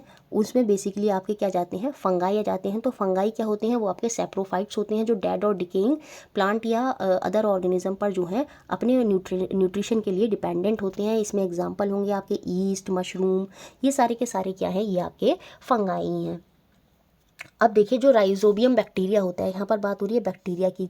बैक्टीरिया जो होता है राइजोबियम बैक्टीरिया, ये क्या करता है, आपको पहले भी बता दिया था, ये नाइट्रोजन को उसकी सॉल्यूबल फॉर्म में कन्वर्ट कर देता है, atmospheric nitrogen, and converted into the soluble form. But rhizobium can not make its own food. ये जो राइजोबियम बैक्टीरिया होता है ये अपना खाना खुद से नहीं बनाता। इसी वजह से ये क्या करता है, जो जड़ें होती हैं पौधों की, जो लेग्यूमिनस प्लांट होते हैं जैसे ग्राम, पी, मूंग, बीन, ये जो दालें वगैरह के पौधे होते हैं, लेग्यूमिनस प्लांट होते हैं, उनमें जाकर ये जो है रहते हैं। और वहाँ पर ये प्लांट इनको रहने भी क्यों देते हैं, क्योंकि ये प्लांट से ये क्या करते हैं, सॉइल की जो नाइट्रोजन है वो प्लांट तक पहुँचाने में मदद करते हैं, और प्लांट बदले में क्या करते हैं, इनको जो भोजन है, फूड है, वो प्रोवाइड करते हैं। और इस तरह से इनके बीच में एक रिलेशनशिप बन जाता है जिसे हम बोलते हैं क्या, सिम्बायोटिक रिलेशनशिप, सहजीवी। तो सहजीवी में आपका आ जाएगा Rhizobium bacteria. Some organism live together and share shelter and nutrient. कुछ ऑर्गेनिज्म एक साथ रहते हैं, अपना न्यूट्रिएंट और शेल्टर जो है एक दूसरे से शेयर करते हैं, और ये होते हैं आपके सिम्बायोटिक ऑर्गेनिज्म। और इस रिलेशनशिप को हम बोलते हैं सिम्बायोटिक रिलेशनशिप, सहजीवी जो इनका संबंध होता है। अब इसका एक और एग्जांपल होता है ऑर्गेनिज्म कॉल्ड लाइकेन। ठीक है, अ chlorophyll containing partner which is a algae. तो आपको पता है एल्गी जो होता है वो अपना खाना खुद बनाता है in the presence of photosynthesis, it means उसमें क्लोरोफिल है। तो वो खाने के लिए, लाइकेन जो है खाने के लिए किस पर डिपेंडेंट है, एल्गी पर। और जो ये लाइकेन जो है ये आपका फंगाई है। तो ये दोनों एक साथ रहते हैं, ये कुछ अदर न्यूट्रिएंट जो है ये उसको एल्गी को प्रदान करता है। तो ये फंगाई और एल्गी का जो कॉम्बिनेशन है, ये जो एक साथ रह रहे हैं, ये भी क्या है, आपका सिम्बायोटिक रिलेशनशिप है। तो इंपॉर्टेंट है ये सारी चीज़ें। इस तरह से जो है आपका प्लांट में न्यूट्रिशन होता है। समझ में आया, कुछ फोटोसिंथेसिस करते हैं, कुछ दूसरों पर होस्ट पर डिपेंडेंट हैं, कुछ क्या है इंसेक्टिवोरस हैं, कुछ सैप्रोफाइट्स हैं। अलग अलग तरीक़ों से क्या कर रहे हैं, अपना जो न्यूट्रिशन है वो ले रहे हैं। अब हम बात करेंगे न्यूट्रिशन इन एनिमल की, प्राणियों में पोषण कैसे होता है। बेसिकली अगर हम ह्यूमन की बात करें यहाँ पर, तो हम फूड लेते हैं माउथ के थ्रू, उसको डाइजेस्ट करते हैं, उसको यूटिलाइज़ करते हैं, और इस तरह से हमें जो न्यूट्रिशन है वो मिल जाते हैं। अब देखिए जो फूड होता है वो passes through a continuous canal which begin from the buccal cavity and end at anus. ये हमारी जो पूरी यहाँ से मुख गुहा है वकल कैविटी से शुरू होती है, और लास्ट में जो हमारा एनस होता है वहाँ पर जाकर पूरी ये कैनाल जो है वो ख़त्म होती है, और इसी में हमारा पूरा जो न्यूट्रिशन है वो होता है और ख़त्म हो जाता है। अब इसी को पूरा अच्छे से देखना है हमें, पूरा डिटेल में। देखिए जो कनाल होती है ये डिफरेंट वेरियस कंपार्टमेंट में डिवाइड होती है।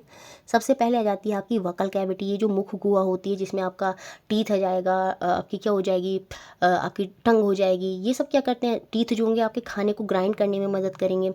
जो हमारा स्लाइवरी ग्लैंड होता है मुंह के अंदर, वो खाने को किस में, जो स्टार्च होता है खाने के अंदर उसको शुगर में कन्वर्ट करेगा। तो ये सारी चीज़ें होती हैं, ठीक है। अभी जो स्लाइवरी ग्लैंड होता है ये हमारा कैसा ग्लैंड होता है, ये हमारा एक्सोक्राइन ग्लैंड होता है। कैसा ग्लैंड होता है, एक्सोक्राइन ग्लैंड होता है, जिनमें एंजाइम्स रिलीज होती हैं। तो ये स्लाइवरी ग्लैंड जो है, अभी मैं आगे एंडोक्राइन और एक्सोक्राइन ग्लैंड जो है वो आपको अच्छे से समझा दूंगी, फिलहाल अभी उस चीज़ को छोड़ते हैं।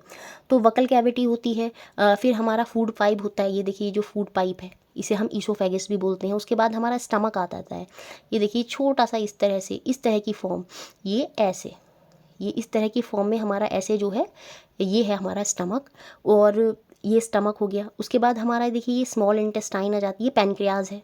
ये जो इस तरह से ऐसे करके बना हुआ है आप देख रहे होंगे, ये पैनक्रियाज है। फिर आपकी स्मॉल इंटेस्टाइन आ जाती है, लार्ज इंटेस्टाइन आ जाती है, और फिर लास्ट में जो है आपका एनस आ जाता है। तो ये पूरा एक इस तरह से कंपार्टमेंट बटे हुए हैं हमारी बॉडी के अंदर, जहाँ से पूरा फूड जाता है और पूरा डाइजेशन का प्रोसेस होता है। तो सबसे पहले हम वकल कैविटी पे आएंगे, और वकल कैविटी के अंदर हम आ जाएंगे किसमें, टीथ पर और हमारी टंग पर।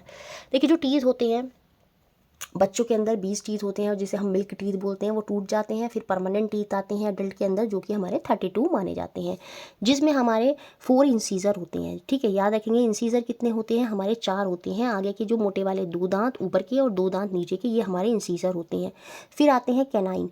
कैनाइन जो होते हैं ये लास्ट वाले 2 दांत जो होते हैं, इधर के 2 और इधर के 2, ये कैनाइन होते हैं। तो ऊपर वाले जॉ में 4 और नीचे वाले जॉ में 4, तो कुल मिलाकर हमारे 8 जो कैनाइन हैं वो हो जाते हैं। तो याद रखेंगे हमारी जो टीथ होते हैं उसमें 4 इंसीजर होते हैं, आगे वाले 2 दांत और नीचे वाले 2 दांत वो इंसीजर हो गए।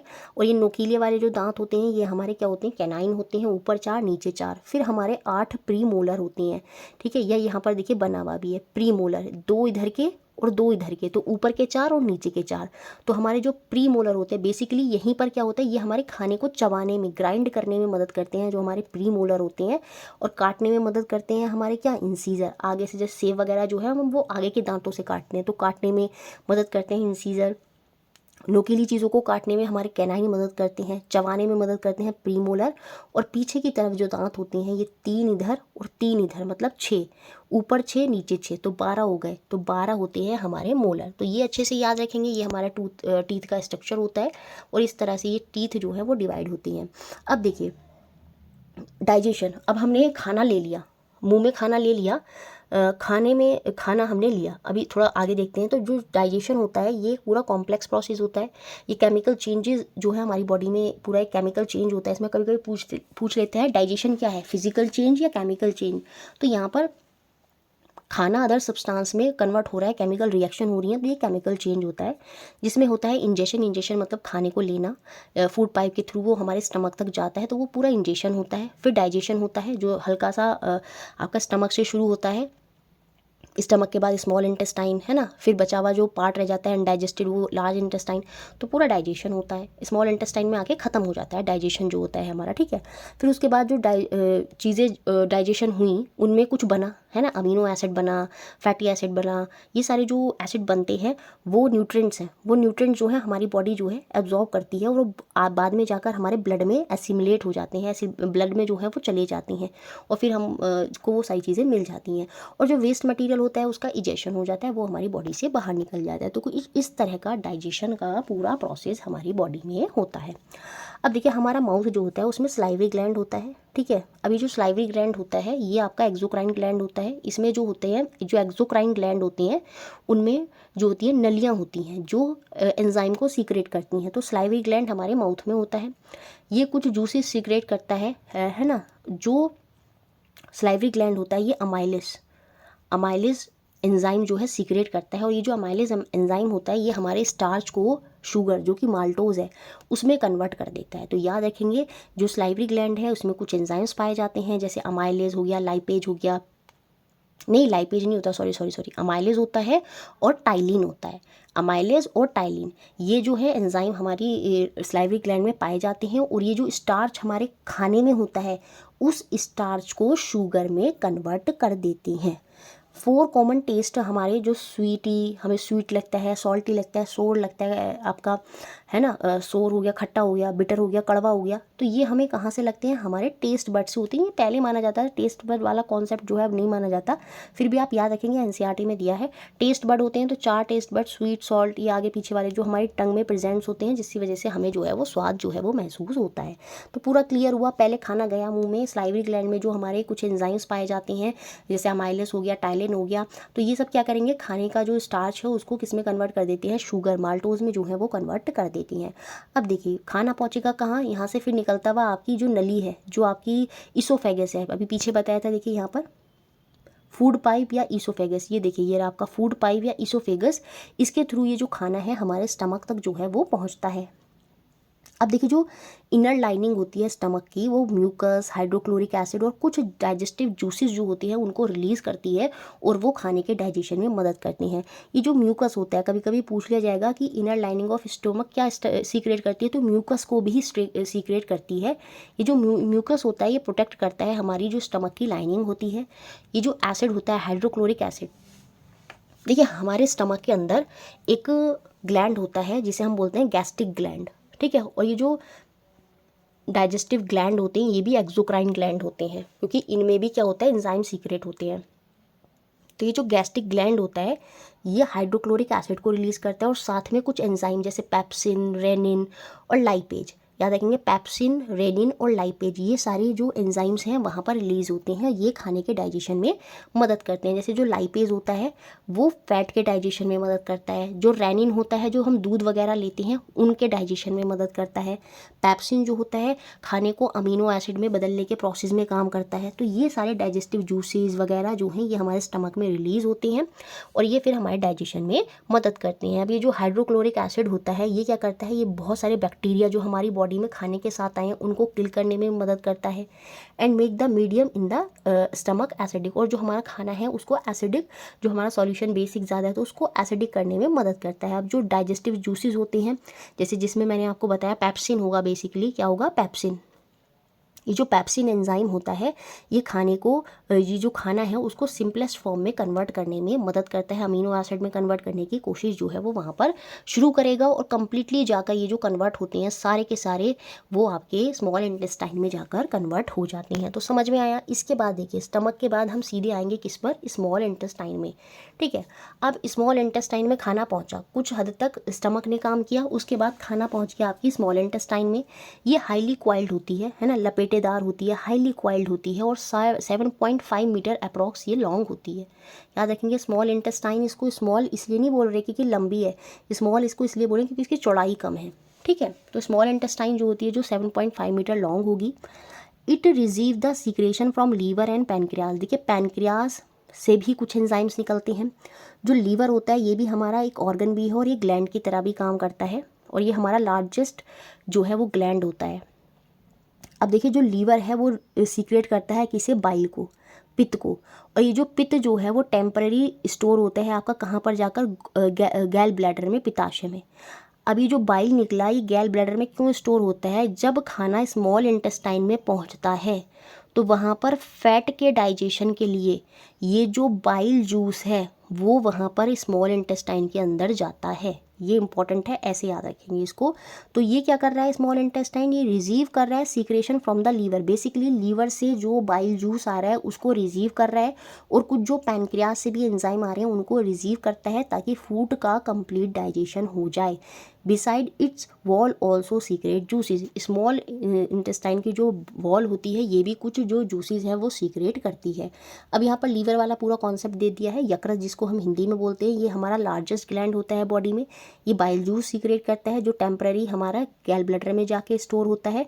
और ये जो बाइल होता है बहुत बड़ा इंपॉर्टेंट रोल प्ले करता है in the digestion of fat. और ये डाइजेशन ऑफ फैट कहाँ होगा कंप्लीटली, आपके स्मॉल इंटेस्टाइन में। The pancreatic juice act on carbohydrate and protein and change them into simpler food. ये जो पैनक्रियाटिक जूसेस होते हैं जो स्मॉल इंटेस्टाइन में जा रहे हैं ये भी क्या करेंगे, कार्बोहाइड्रेट और प्रोटीन को सिंपल फॉर्म में चेंज करने में मदद करती हैं और फैट का कंप्लीट डाइजेशन होता है, प्रोटीन का कंप्लीट डाइजेशन होकर अमीनो एसिड में वो बदल जाता है। तो इन सब के डाइजेशन फाइनली जाकर स्मॉल इंटेस्टाइन में कंप्लीट होते हैं। मल्टीपल जूसेस स्मॉल इंटेस्टाइन में पहुंचते हैं और इनका डाइजेशन को कंप्लीट कर देती हैं। The partially digested food now reaches the lower part of the small intestine where the intestinal juice complete the digestion of all the component of food. ये जो स्मॉल इंटेस्टाइन हमारा फूड जो है फिर लास्ट में नीचे की तरफ पहुँचता है, वहाँ पर भी जो स्मॉल इंटेस्टाइन होती है उसके कुछ जूसेस होते हैं जो पूरे इस डाइजेशन को कंप्लीट कर देती हैं। तो डाइजेशन हमारा एट द लास्ट कहाँ जाकर कंप्लीट होता है, हमारी स्मॉल इंटेस्टाइन में जाकर कंप्लीट हो जाता है। The carbohydrate get broken into the simplest sugar. यहाँ पर आकर स्मॉल इंटेस्टाइन में लास्ट में जो हमारा कार्बोहाइड्रेट है वो सिंपल, बहुत ही simple sugar such as glucose, fat जो है वो फैटी एसिड में, ग्लिसरॉल में और प्रोटीन जो है वो अमीनो एसिड में बदल जाता है। तो यहाँ आकर जो खाने के न्यूट्रिएंट्स हैं वो हमें यहाँ पर कन्वर्ट होते हुए दिखते हैं स्मॉल इंटेस्टाइन में, कि जो हमारा कार्बोहाइड्रेट था वो सिंपल शुगर में, ग्लूकोज में कन्वर्ट हो गया, जो हमारा फैट था वो फैटी एसिड और ग्लिसरॉल में कन्वर्ट हो गया, और जो हमारा प्रोटीन था वो हमारा अमीनो एसिड में कन्वर्ट हो गया। तो स्मॉल इंटेस्टाइन में आके डाइजेशन जो है वो कंप्लीट हो जाता है। अब देखिए जो डाइजेस्टेड फूड होता है now passes into the blood vessel in the wall of the intestine। अब देखिए जो स्मॉल इंटेस्टाइन होती है ना उसमें कुछ इस तरह की 1000 फिंगर लाइक आउटग्रोथ होते हैं, इन्हें हम विली बोलते हैं। अब जो ये अमीनो एसिड जितने भी सब्सटेंसेस अब बन गए तो ये जो विली होती है इनमें ही ब्लड वेसल्स जुड़ी हुई होती हैं, क्योंकि ये जितने भी न्यूट्रिएंट अब कहाँ जाएगा, हमारे ब्लड के अंदर जाएंगे। तो देखिए आप जैसा खाते हैं वैसे ही वो उसी तरह से कन्वर्ट होता है और उसी तरह से फिर वो आपके ब्लड में जाता है। आप अच्छी चीज़ें खाएंगे तो अच्छी चीज़ें कन्वर्ट होंगी और फिर वो अच्छी चीज़ें ही आपके ब्लड में जाएंगी, आपका ग्लो चेहरे का ऑटोमेटिक आ जाएगा।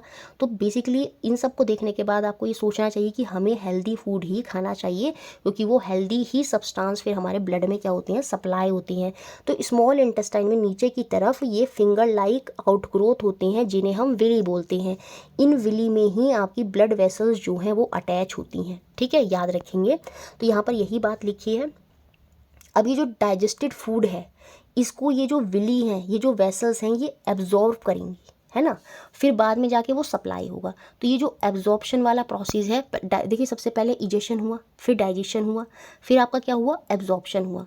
एब्जॉर्प्शन में क्या हुआ कि डाइजेस्टेड फूड जो है अब पास हो रहा है कहाँ पर, ब्लड वेसल, और ये ब्लड वेसल्स कहाँ हैं, in the wall of intestine, और इसी प्रोसेस को हम बोलते हैं आपका एब्जॉर्प्शन या अवशोषण। अब ये जो इनर लाइन होती हैं स्मॉल इंटेस्टाइन की, इनमें 1000 ऑफ फिंगर लाइन आउटग्रोथ होती हैं और इन्हें ही हम विली बोलते हैं। और इन विली के अंदर network of thin small vessels जो हैं वो जुड़े हुए होते हैं इनके सरफेस से, और वहीं से क्या होता है ब्लड में जो है ये जितने भी सब्सटेंसेस हैं वो धीरे धीरे चले जाते हैं। The surface of the villi absorb the digested food material. तो ये जो विली का सरफेस है वो जितने भी डाइजेस्टेड फूड मटेरियल हैं इनको एब्जॉर्ब कर लेता है, और यही प्रोसेस होता है एब्जॉर्प्शन। अब एब्जॉर्प्शन के बाद क्या होता है, the absorbed substance are transported by blood vessel to different organ of the body where they are used to build complex substances such as protein required by the body. This is called assimilation। देखिए अब ये जो nutrients बन गए हैं, absorb हो गए हैं, ये ब्लड वेसल्स के माध्यम से, जो हमारी ब्लड वेसल्स होती हैं, वेन्स, आर्टरीज, जो ब्लड वेसल्स हैं उनके माध्यम से ये जो न्यूट्रिएंट्स हैं हमारे अलग अलग ऑर्गन में जाते हैं, और ये होता है क्या आपका एसिमिलेशन, बांट देना, सब में जाता है, तो ये आपका स्वांगीकरण या एसिमिलेशन कहलाता है। तो ये पूरा डाइजेशन यहाँ पर ख़त्म हो गया। फिर आता है बाद में आपका लार्ज इंटेस्टाइन। लार्ज इंटेस्टाइन जो होती है वो वाइडर होती है, चौड़ी ज़्यादा होती है और शॉर्टर होती है than small intestine. It is about 1.5 metre in length. तो कभी कभी स्मॉल और लार्ज इंटेस्टाइन का रेशो पूछ लेता है। तो स्मॉल इंटेस्टाइन आपकी 7.5 थी और लार्ज इंटेस्टाइन 1.5 है। तो जब इसको कट करेंगे 15 बन जा 15, 15 5 जा 75, तो एक रेशो बनकर आ जाता है स्मॉल इंटेस्टाइन और लार्ज इंटेस्टाइन का, और वो रेशो होता है 5:1। क्लियर हुआ। तो अब क्या हुआ लार्ज इंटेस्टाइन में, पहले large intestine small intestine discussion कर लिया। अब लार्ज इंटेस्टाइन क्या होती है बता दिया, ये 1.5 मीटर आपकी लेंथ में होती है। It function is to absorb water in some salt from the undigested food material. अब डाइजेशन स्मॉल इंटेस्टाइन में कंप्लीट हो गया, लेकिन जो अनडाइजेस्टेड फूड मटेरियल है उसमें से भी वाटर और कुछ जो सॉल्ट होते हैं वो लार्ज इंटेस्टाइन क्या करती है, एब्जॉर्ब करती है।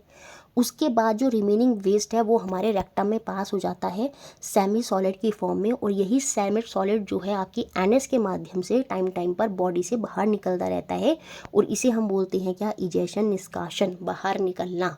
ठीक है, तो ये पूरा प्रोसेस था आपका जो न्यूट्रिशन होता है ह्यूमन बॉडी में, और मुझे लगता है अब ये अच्छे से आपको क्लियर हो गया होगा और आप अब कभी भी ये चीज़ को नहीं भूलेंगे।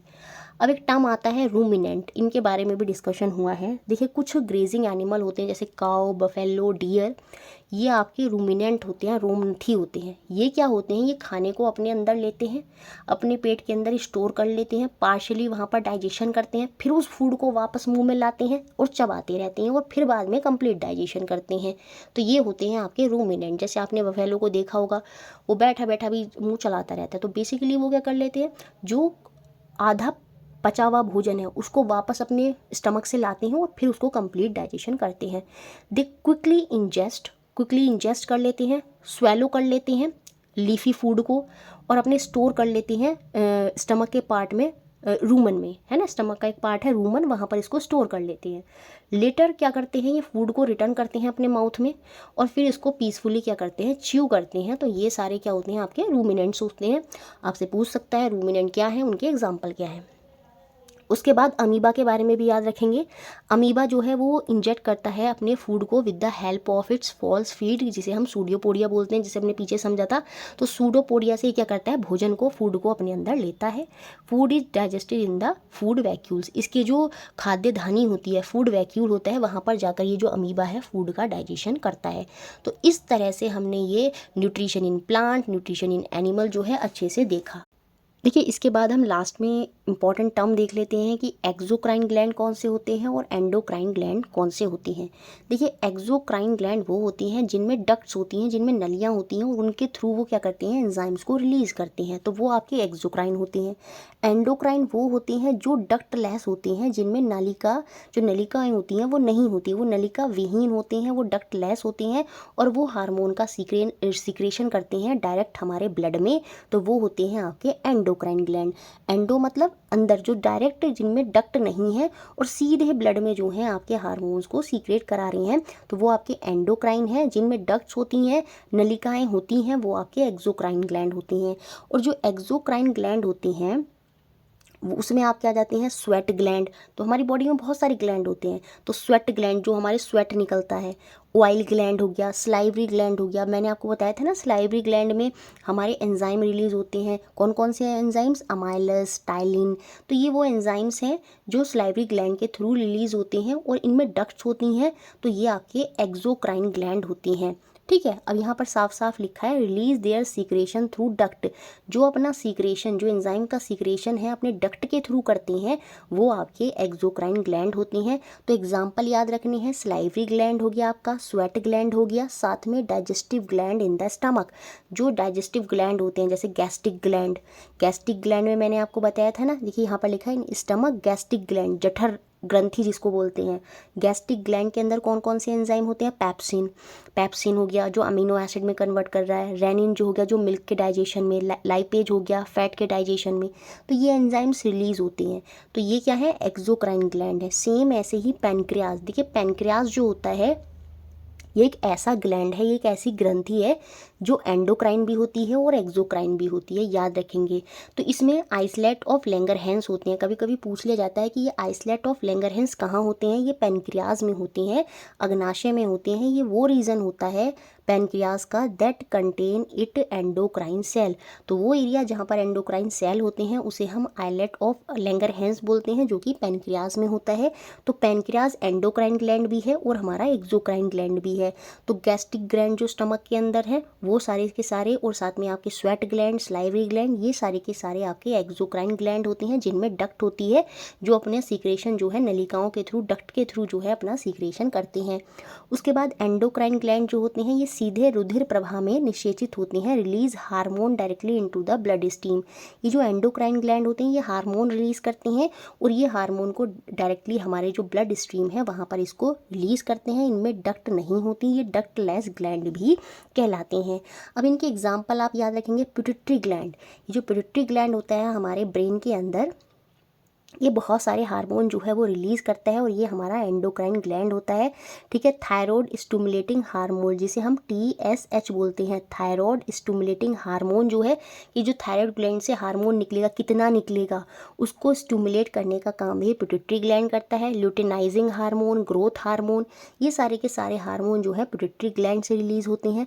थायराइड से आपका थायरोक्सिन और आपका कैल्सिटोनिन, ये याद पूछ लिया जाएगा कि कैल्सिटोनिन हार्मोन कहाँ से रिलीज़ होता है, तो थायराइड से रिलीज़ होता है।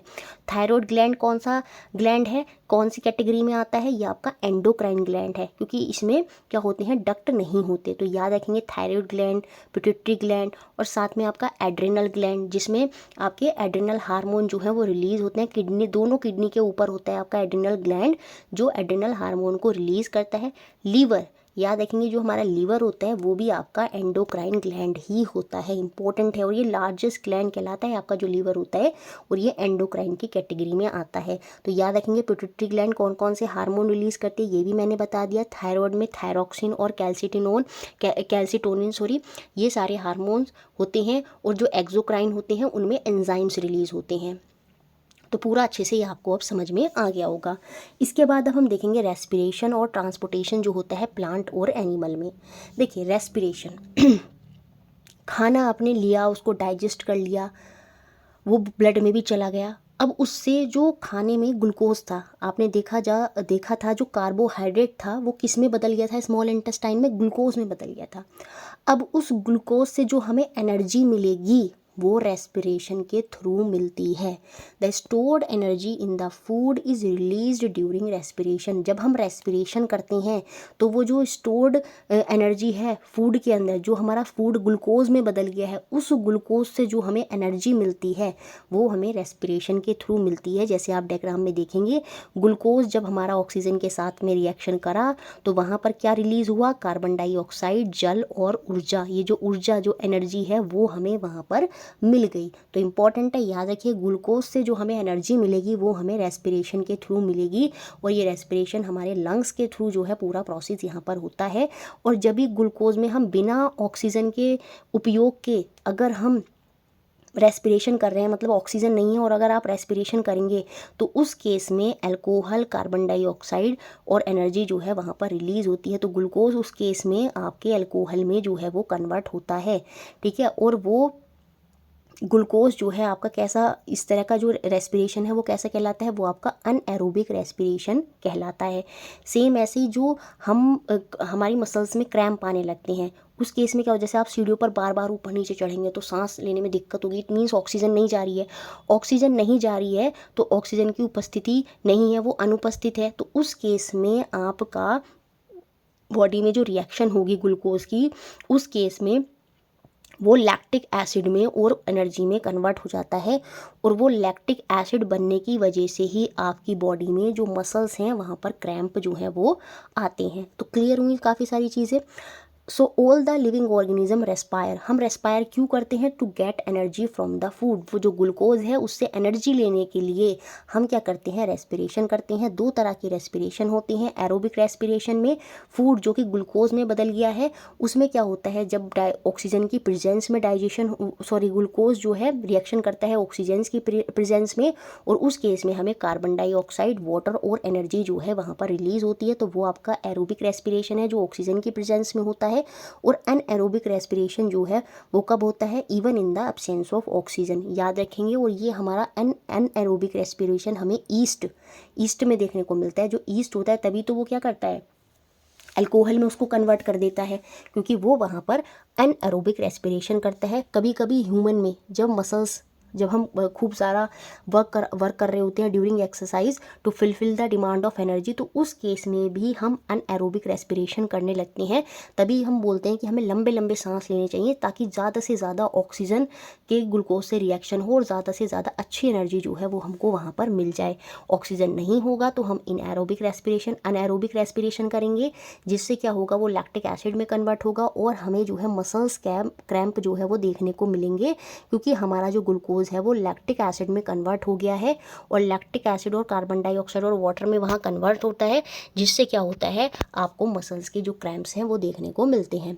अब देखिए, ऑक्सीजन हम लेते हैं, रेस्पिरेशन में दो चीज़ें होती हैं। एक होता है इनहेल, जिसमें हम एयर रिच ऑक्सीजन को लेते हैं, और एक्सेल, जिसमें हम कार्बन डाइऑक्साइड जो है ज़्यादा थोड़े, देखिए जब हम इनहेल करते हैं तब हम ऑक्सीजन को लेते हैं, और जब हम एक्सेल करते हैं तब हम ऑक्सीजन को भी बाहर निकालते हैं, पर उतने अमाउंट में नहीं निकालते जितने अमाउंट में हमने ऑक्सीजन ली है।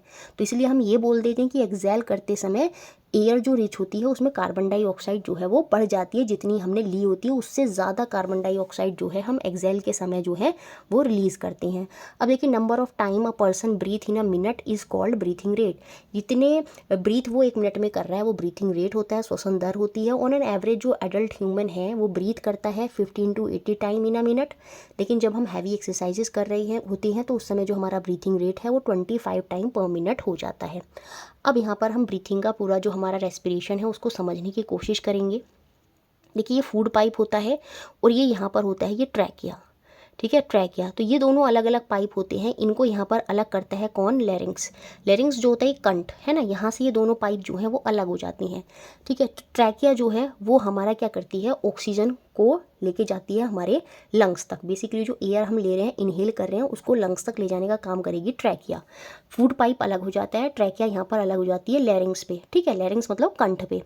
तो कभी कभी आपने देखा होगा, आप खाना खाते हैं तो आपको बहुत तेज़ से खांसी आ जाती है। उस केस में क्या होता है, जो खाना है वो फूड पाइप की जगह आपके ट्रैकिया में चला जाता है, तो उस केस में आपको बहुत खांसी उठने लगती है, ठीक है। अब देखिए, ट्रैकिया क्या होता है, ये ट्रैकिया है ना, इस तरह से ये ट्रैकिया है। ये ट्रैकिया जो है आगे जाके 2 हिस्सों में बढ़ जाता है। ये लंग्स है और लंग्स में ये ट्रैकिया जो है आगे जाके 2 हिस्सों में जो है बढ़ जाता है। और ये जो ट्रैकिया है, श्वास नली है, आगे की ओर 2 भागों में बढ़ जाती है। और ये जब 2 हिस्सों में बढ़ जाती है ये ट्रैकिया ऐसे, तो ये जो आप देख रहे हैं एक हिस्सा ये है, तो ये वाला हिस्सा जो है जब 2 हिस्सों में जो बट गई है, अंदर वाला हिस्सा जो है ये क्या कहलाता है, ये ब्रोंकाई कहलाता है। याद रखेंगे क्या कहलाता है, ब्रोंकाई कहलाता है या ब्रोंकस। एक सिंगल बोलेंगे तो ब्रोंकाई, दोनों को बोलेंगे तो ब्रोंकस। तो ये जो ट्रैकिया है एक लेफ्ट लंग में हो गई और एक आपके राइट लंग में हो गई। तो ये जो ट्रैकिया इधर है और इधर है, इन दोनों को ये आगे जाके किस में डिवाइड हो जाती है, ये ब्रोंकाई या ब्रोंकस में बदल जाती है। यही श्वास नली वायु को दोनों फेफड़े तक पहुंचाती है। ये ट्रैकिया के माध्यम से ये जो लंग्स है यहाँ तक हमारी जो एयर होती है वो पहुंचती है। लंग्स में यही जो श्वासनी होती हैं, यही जो ब्रोंकाई होती हैं या ब्रोंकस होती हैं, ये श्वासनिका ब्रोंक्यूल्स में बदल जाती हैं। ये देखिए ये ब्रोंकाई जो है छोटे छोटे ये देख रहे होंगे, ये किस में बदल गई हैं, ये ब्रोंक्यूल्स में बदल जाती हैं। ये जो ब्रोंकस होते हैं ये ब्रोंक्यूल्स में बदल जाते हैं और इन्हीं ब्रोंक्यूल्स में छोटी छोटी कूपिकाएँ होती हैं, एल्वियोली होती हैं। और इन एल्वियोली जो ये एयर सैक्स होते हैं, इन एल्वियोली की ही सहायता से जो ऑक्सीजन है वो हमारे ब्लड वेसल्स तक चली जाती है। तो समझ में आया, ऑक्सीजन हमने लिया, ट्रैकिया से हमारे लंग्स में पहुंची। ट्रैकिया दो हिस्सों में बटी होती है, उन्हें क्या बोलते हैं, ब्रोंकस बोलते हैं। और उन ब्रोंकस के अंदर भी ब्रोंक्यूल्स होते हैं और उन ब्रोंक्यूली के अंदर भी एल्वियोली होती हैं। और उन एल्वियोली की सहायता से जो ऑक्सीजन है वो हमारी, क्योंकि उन एल्वियोली में ब्लड वेसल्स जो हैं वो जुड़ी हुई होती हैं और उसी एल्वियोली से जो हमारा ऑक्सीजन है वो हमारी ब्लड वेसल्स तक पहुंच जाता है। अब देखिए जो लंग्स होता है वो हमारी चेस्ट कैविटी में लोकेट होता है। देखिए ये आपकी पूरी, ये जो पूरी होती है पूरी चेस्ट कैविटी होती है। ये सराउंड होती है किससे, रिब्स से। किससे होती है, पसलियाँ जिन्हें बोलते हैं, ये रिब्स से सराउंड होती है जो हमारे लंग्स को प्रोटेक्ट करती हैं। A large muscular sheet is called diaphragm provide the floor to the chest cavity. ये जो डायफ्राम होता है, ये देखिए नीचे की तरफ, ये एक तरह से आधार जो बेस है वो प्रदान करता है किसको, चेस्ट कैविटी को, जिसे हम डायफ्राम बोलते हैं। अब देखिए जब हम इनहेल करते हैं, जब हम ऑक्सीजन को लेते हैं या एयर को लेते हैं, तो जो हमारे रिब्स होती हैं, जो हमारी पसलियाँ होती हैं, वो मूव अप हो जाती हैं और आउटवर्ड हो जाती हैं। आप देखेंगे तो वो मूव अप होंगी और आउटवर्ड होंगी। और जो डायफ्राम है वो नीचे की तरफ मूव कर जाता है। जैसे डायफ्राम क्या है, एक बैलून का हिस्सा है, इस तरह से समझ लीजिए। जब एयर आई तो वो क्या हो, वो नीचे की तरफ हो गया है ना, तो ताकि ज़्यादा से ज़्यादा एयर जो है डायफ्राम के अंदर जो है वो एयर आ सके, तो वो नीचे की तरफ चला जाता है। ये क्वेश्चन बहुत बार बनता है कि जब हम इनहेलेशन करते हैं तो क्या होता है, रिब्स हमारे मूव अप और अपवर्ड हो जाती हैं और डायफ्राम नीचे चला जाता है।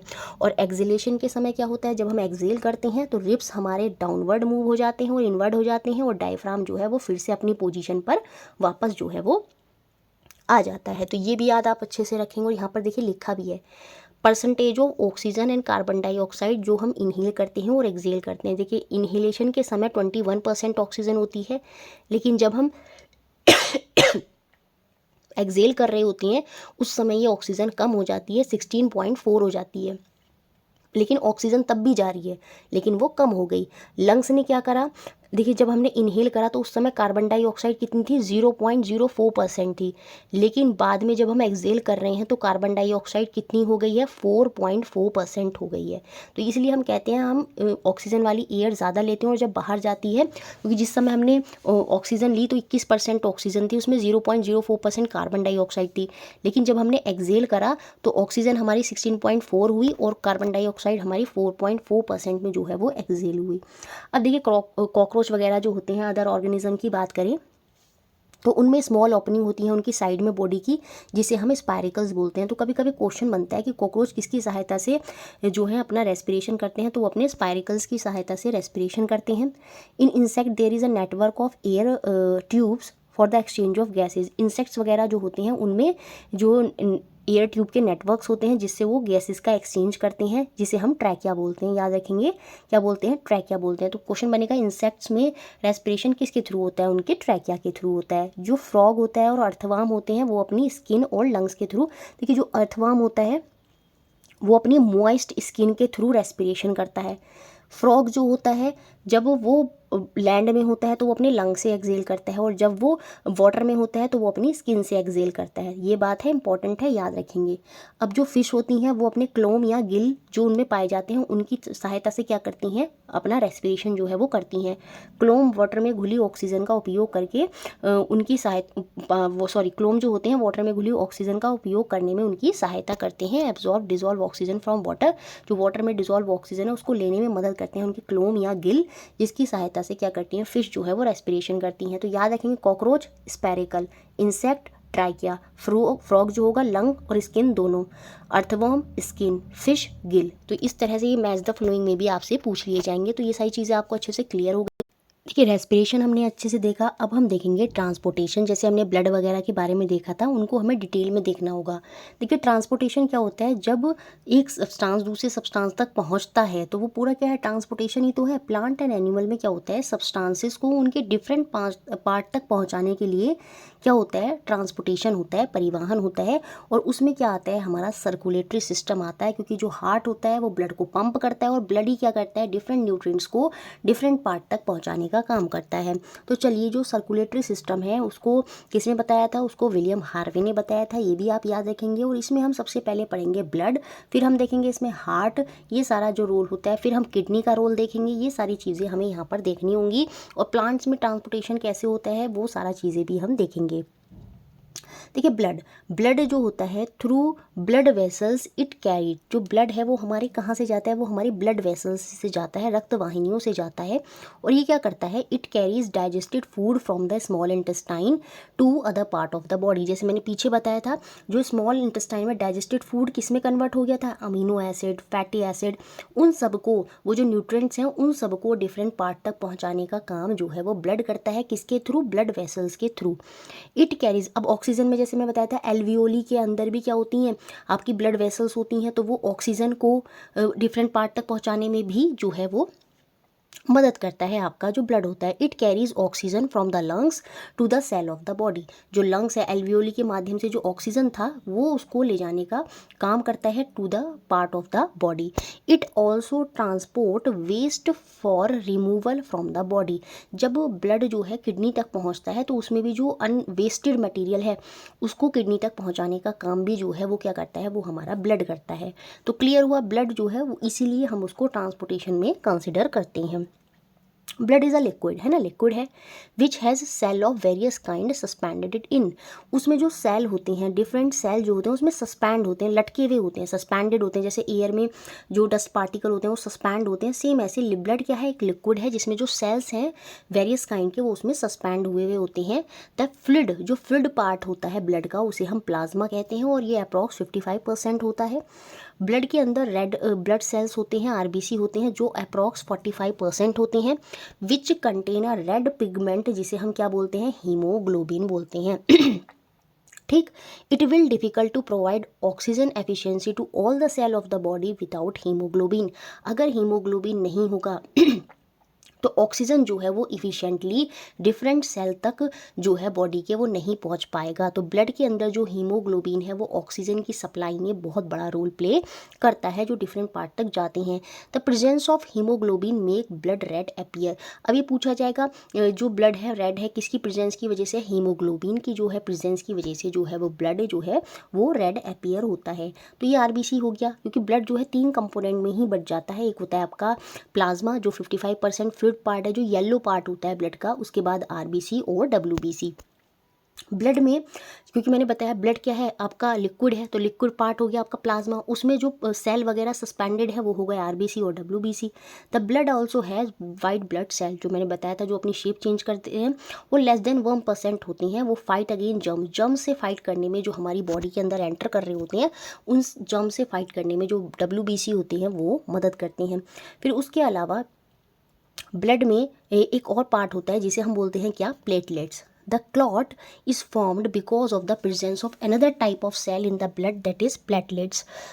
तो प्लेटलेट्स क्या करती हैं, हमारे ब्लड को थक्का बनने में, क्लॉट करने में मदद करती हैं। जैसे अगर आपके चोट लग गई तो जो ब्लड है वो निकलता ही रहेगा, लेकिन ऐसा होता थोड़ी है, ब्लड थोड़े टाइम के लिए निकलता है फिर रुक जाता है, वहाँ पर पपड़ी जम जाती है, तो ब्लड की क्लॉटिंग हो जाती है वहाँ पर। तो वो जो ब्लड को क्लॉट करने में जो मदद करता है वो क्या होता है, वो हमारे प्लेटलेट्स होते हैं। अब नेक्स्ट पॉइंट क्या है, the number of beat per minute is called pulse rate. देखिए जो स्पंदन दर होती है, पल्स रेट होती है, वो बीट, नंबर ऑफ बीट, ठड ठड ठड, वो जो नंबर ऑफ बीट होती है ना, वो जो पर मिनट होती है वो आपकी पल्स रेट होती है। और जो रेस्टिंग पर्सन होता है उसकी जो पल्स रेट होती है वो कितनी होती है, 72 to 80 बीट पर मिनट होती है, ये याद रखेंगे।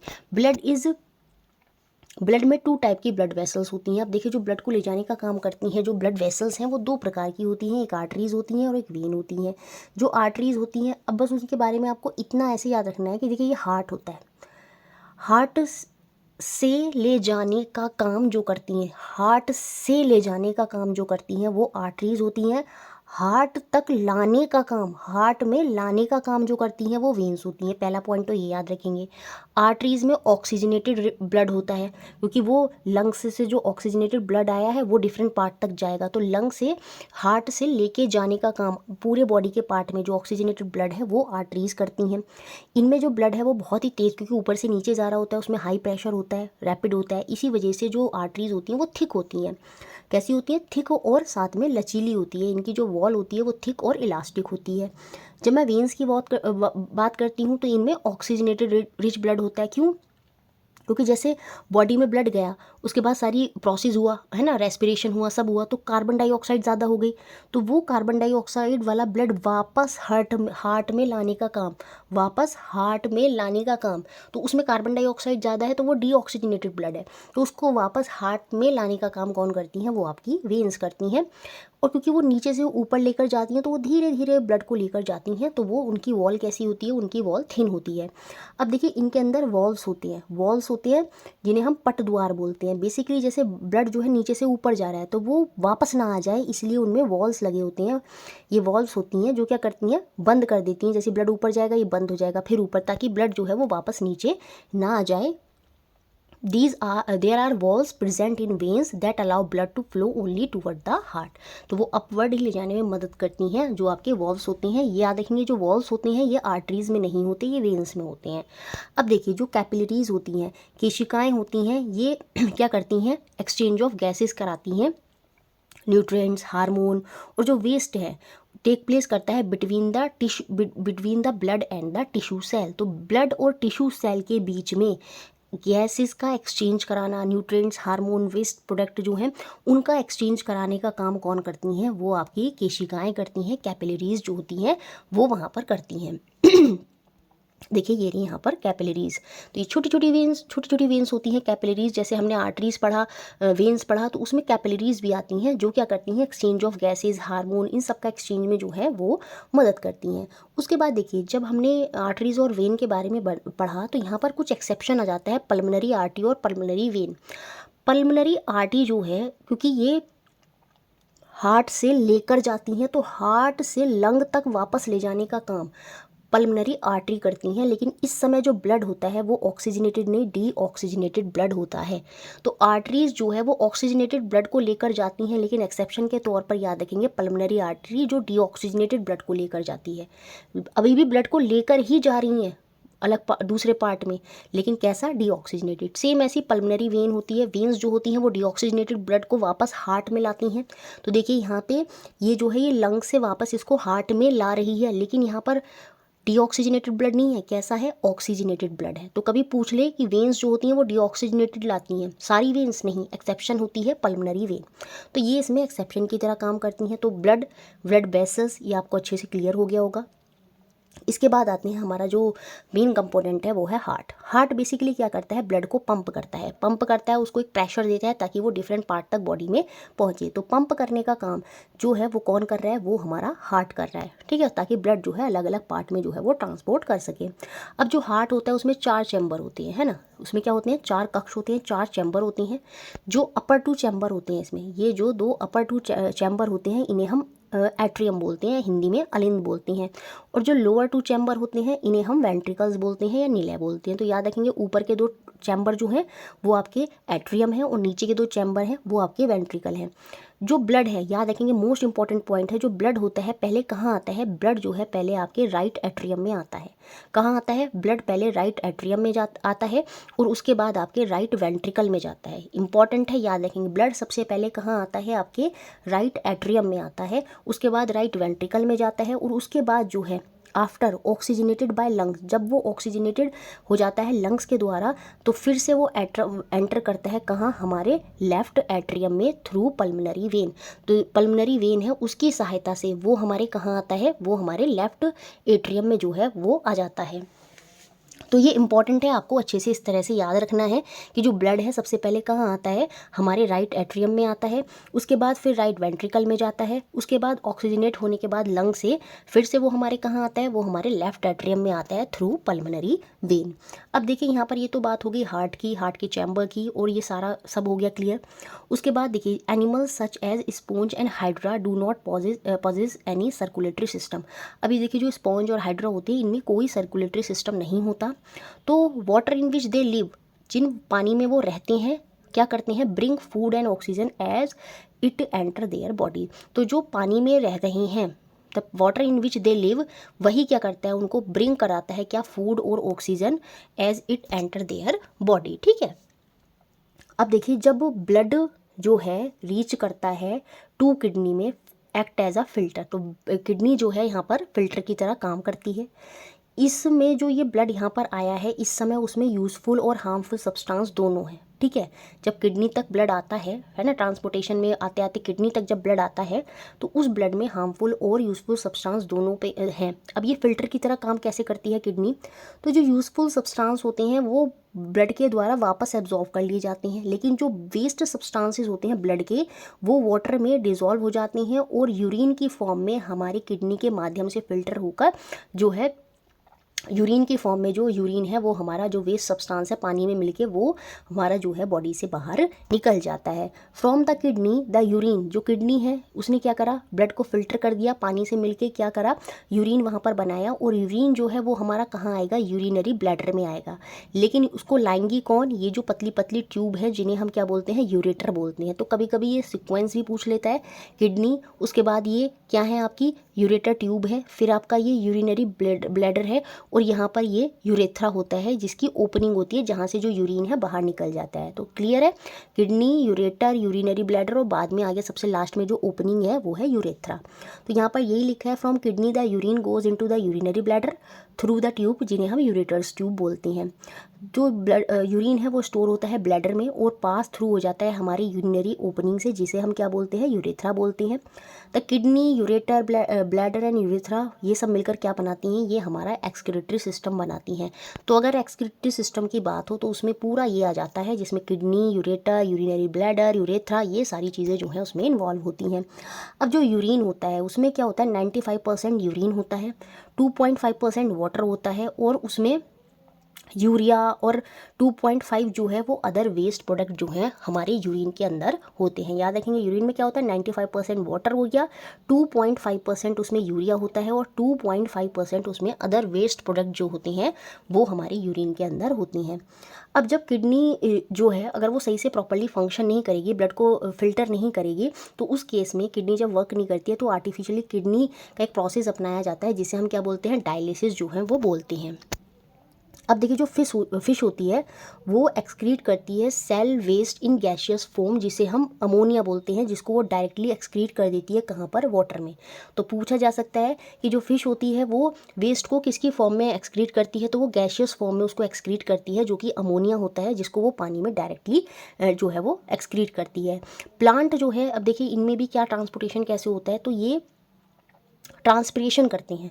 Plant release a lot of water by the process of transpiration. देखिए पानी जो है पौधों को बहुत थोड़ा चाहिए होता है खाने के समय, बाकी बचा हुआ पानी जो है उनके स्टोमेटा के थ्रू जो है वो बाहर निकल जाता है, और वही जो भाप बनकर पानी बाहर निकल रहा है वो ट्रांसपिरेशन होता है। ठीक है। The water evaporate through the stomata, जो रंध्र थे, जो लीव्स में प्रेजेंट स्टोमेटा थे, उनके थ्रू जो वाटर है वो इवेपोरेट कर जाता है, और जो लीव्स की सरफेस है वहाँ से जो वाटर है वो बाहर इवेपोरेट होकर निकल जाता है, तभी पेड़ के आसपास जो है काफ़ी ठंडक होती है। तो वो प्रोसेस क्या है, वो आपका ट्रांसपिरेशन है, वास्पोसर्जन है।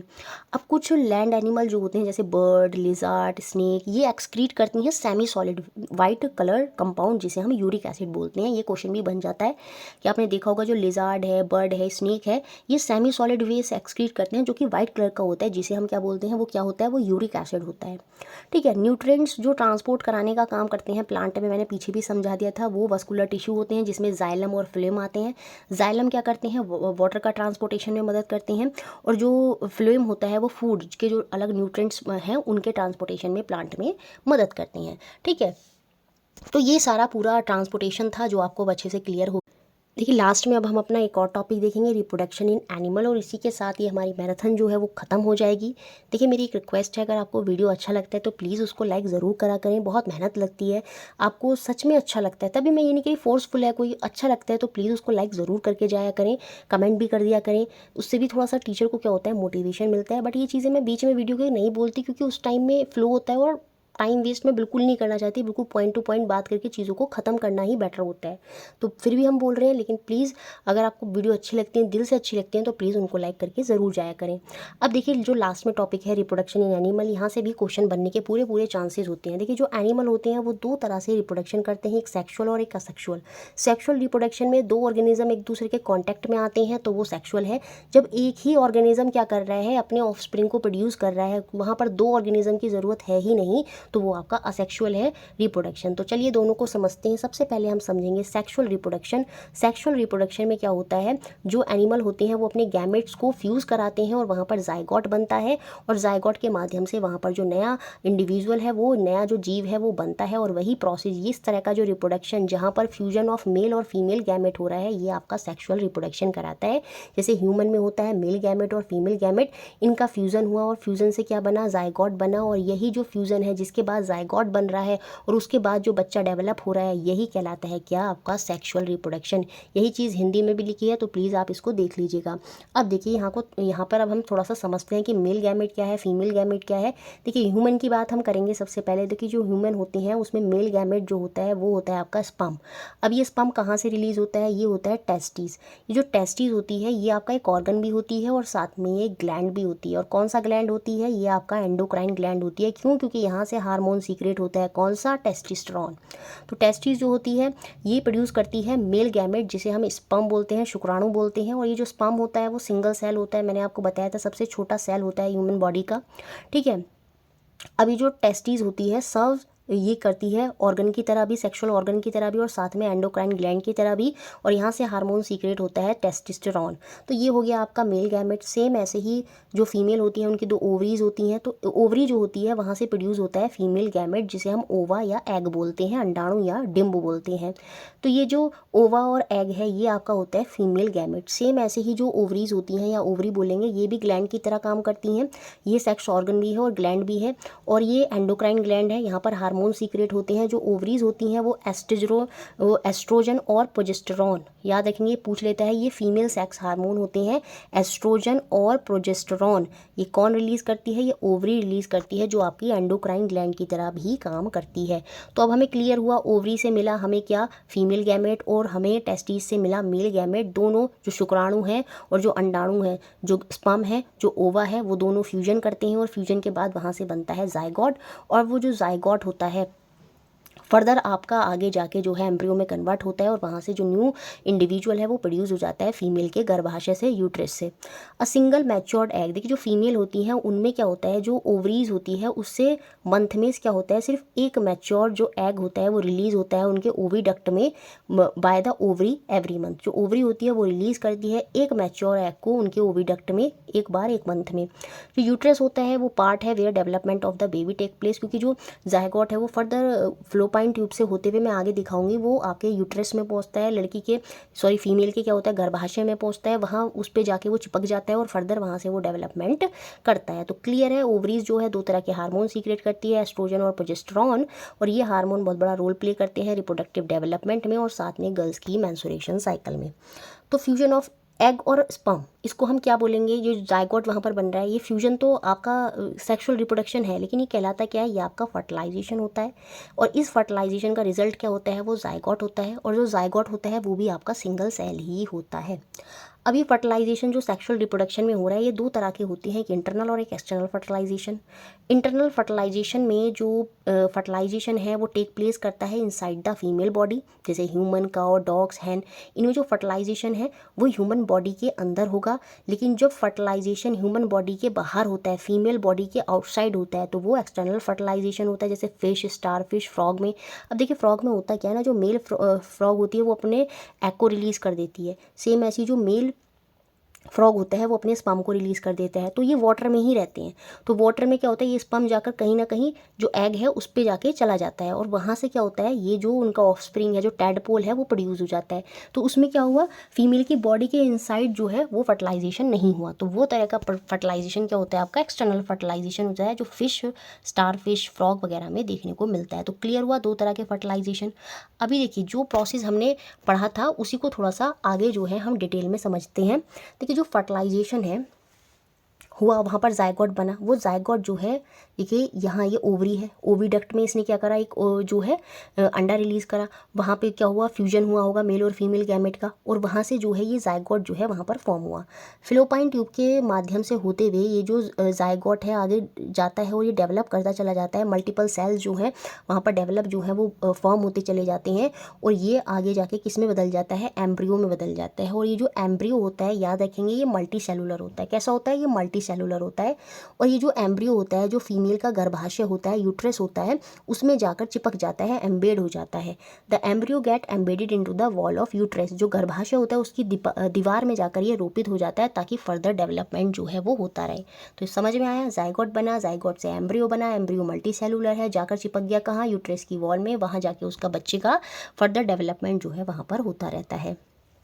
ये पूरा विकास करता रहता है यूट्रस में, और वहाँ पर जाकर बच्चे के जो फर्दर पार्ट हैं वो डेवलप हो जाते हैं। और जब बच्चे के सारे पार्ट वहाँ पर हम रिकॉग्नाइज करने लगते हैं एम्ब्रियो के माध्यम से, the stage of embryo in which all the body part can be identified, तो उसे हम फीटस बोलते हैं, उसे हम गर्भ बोलते हैं।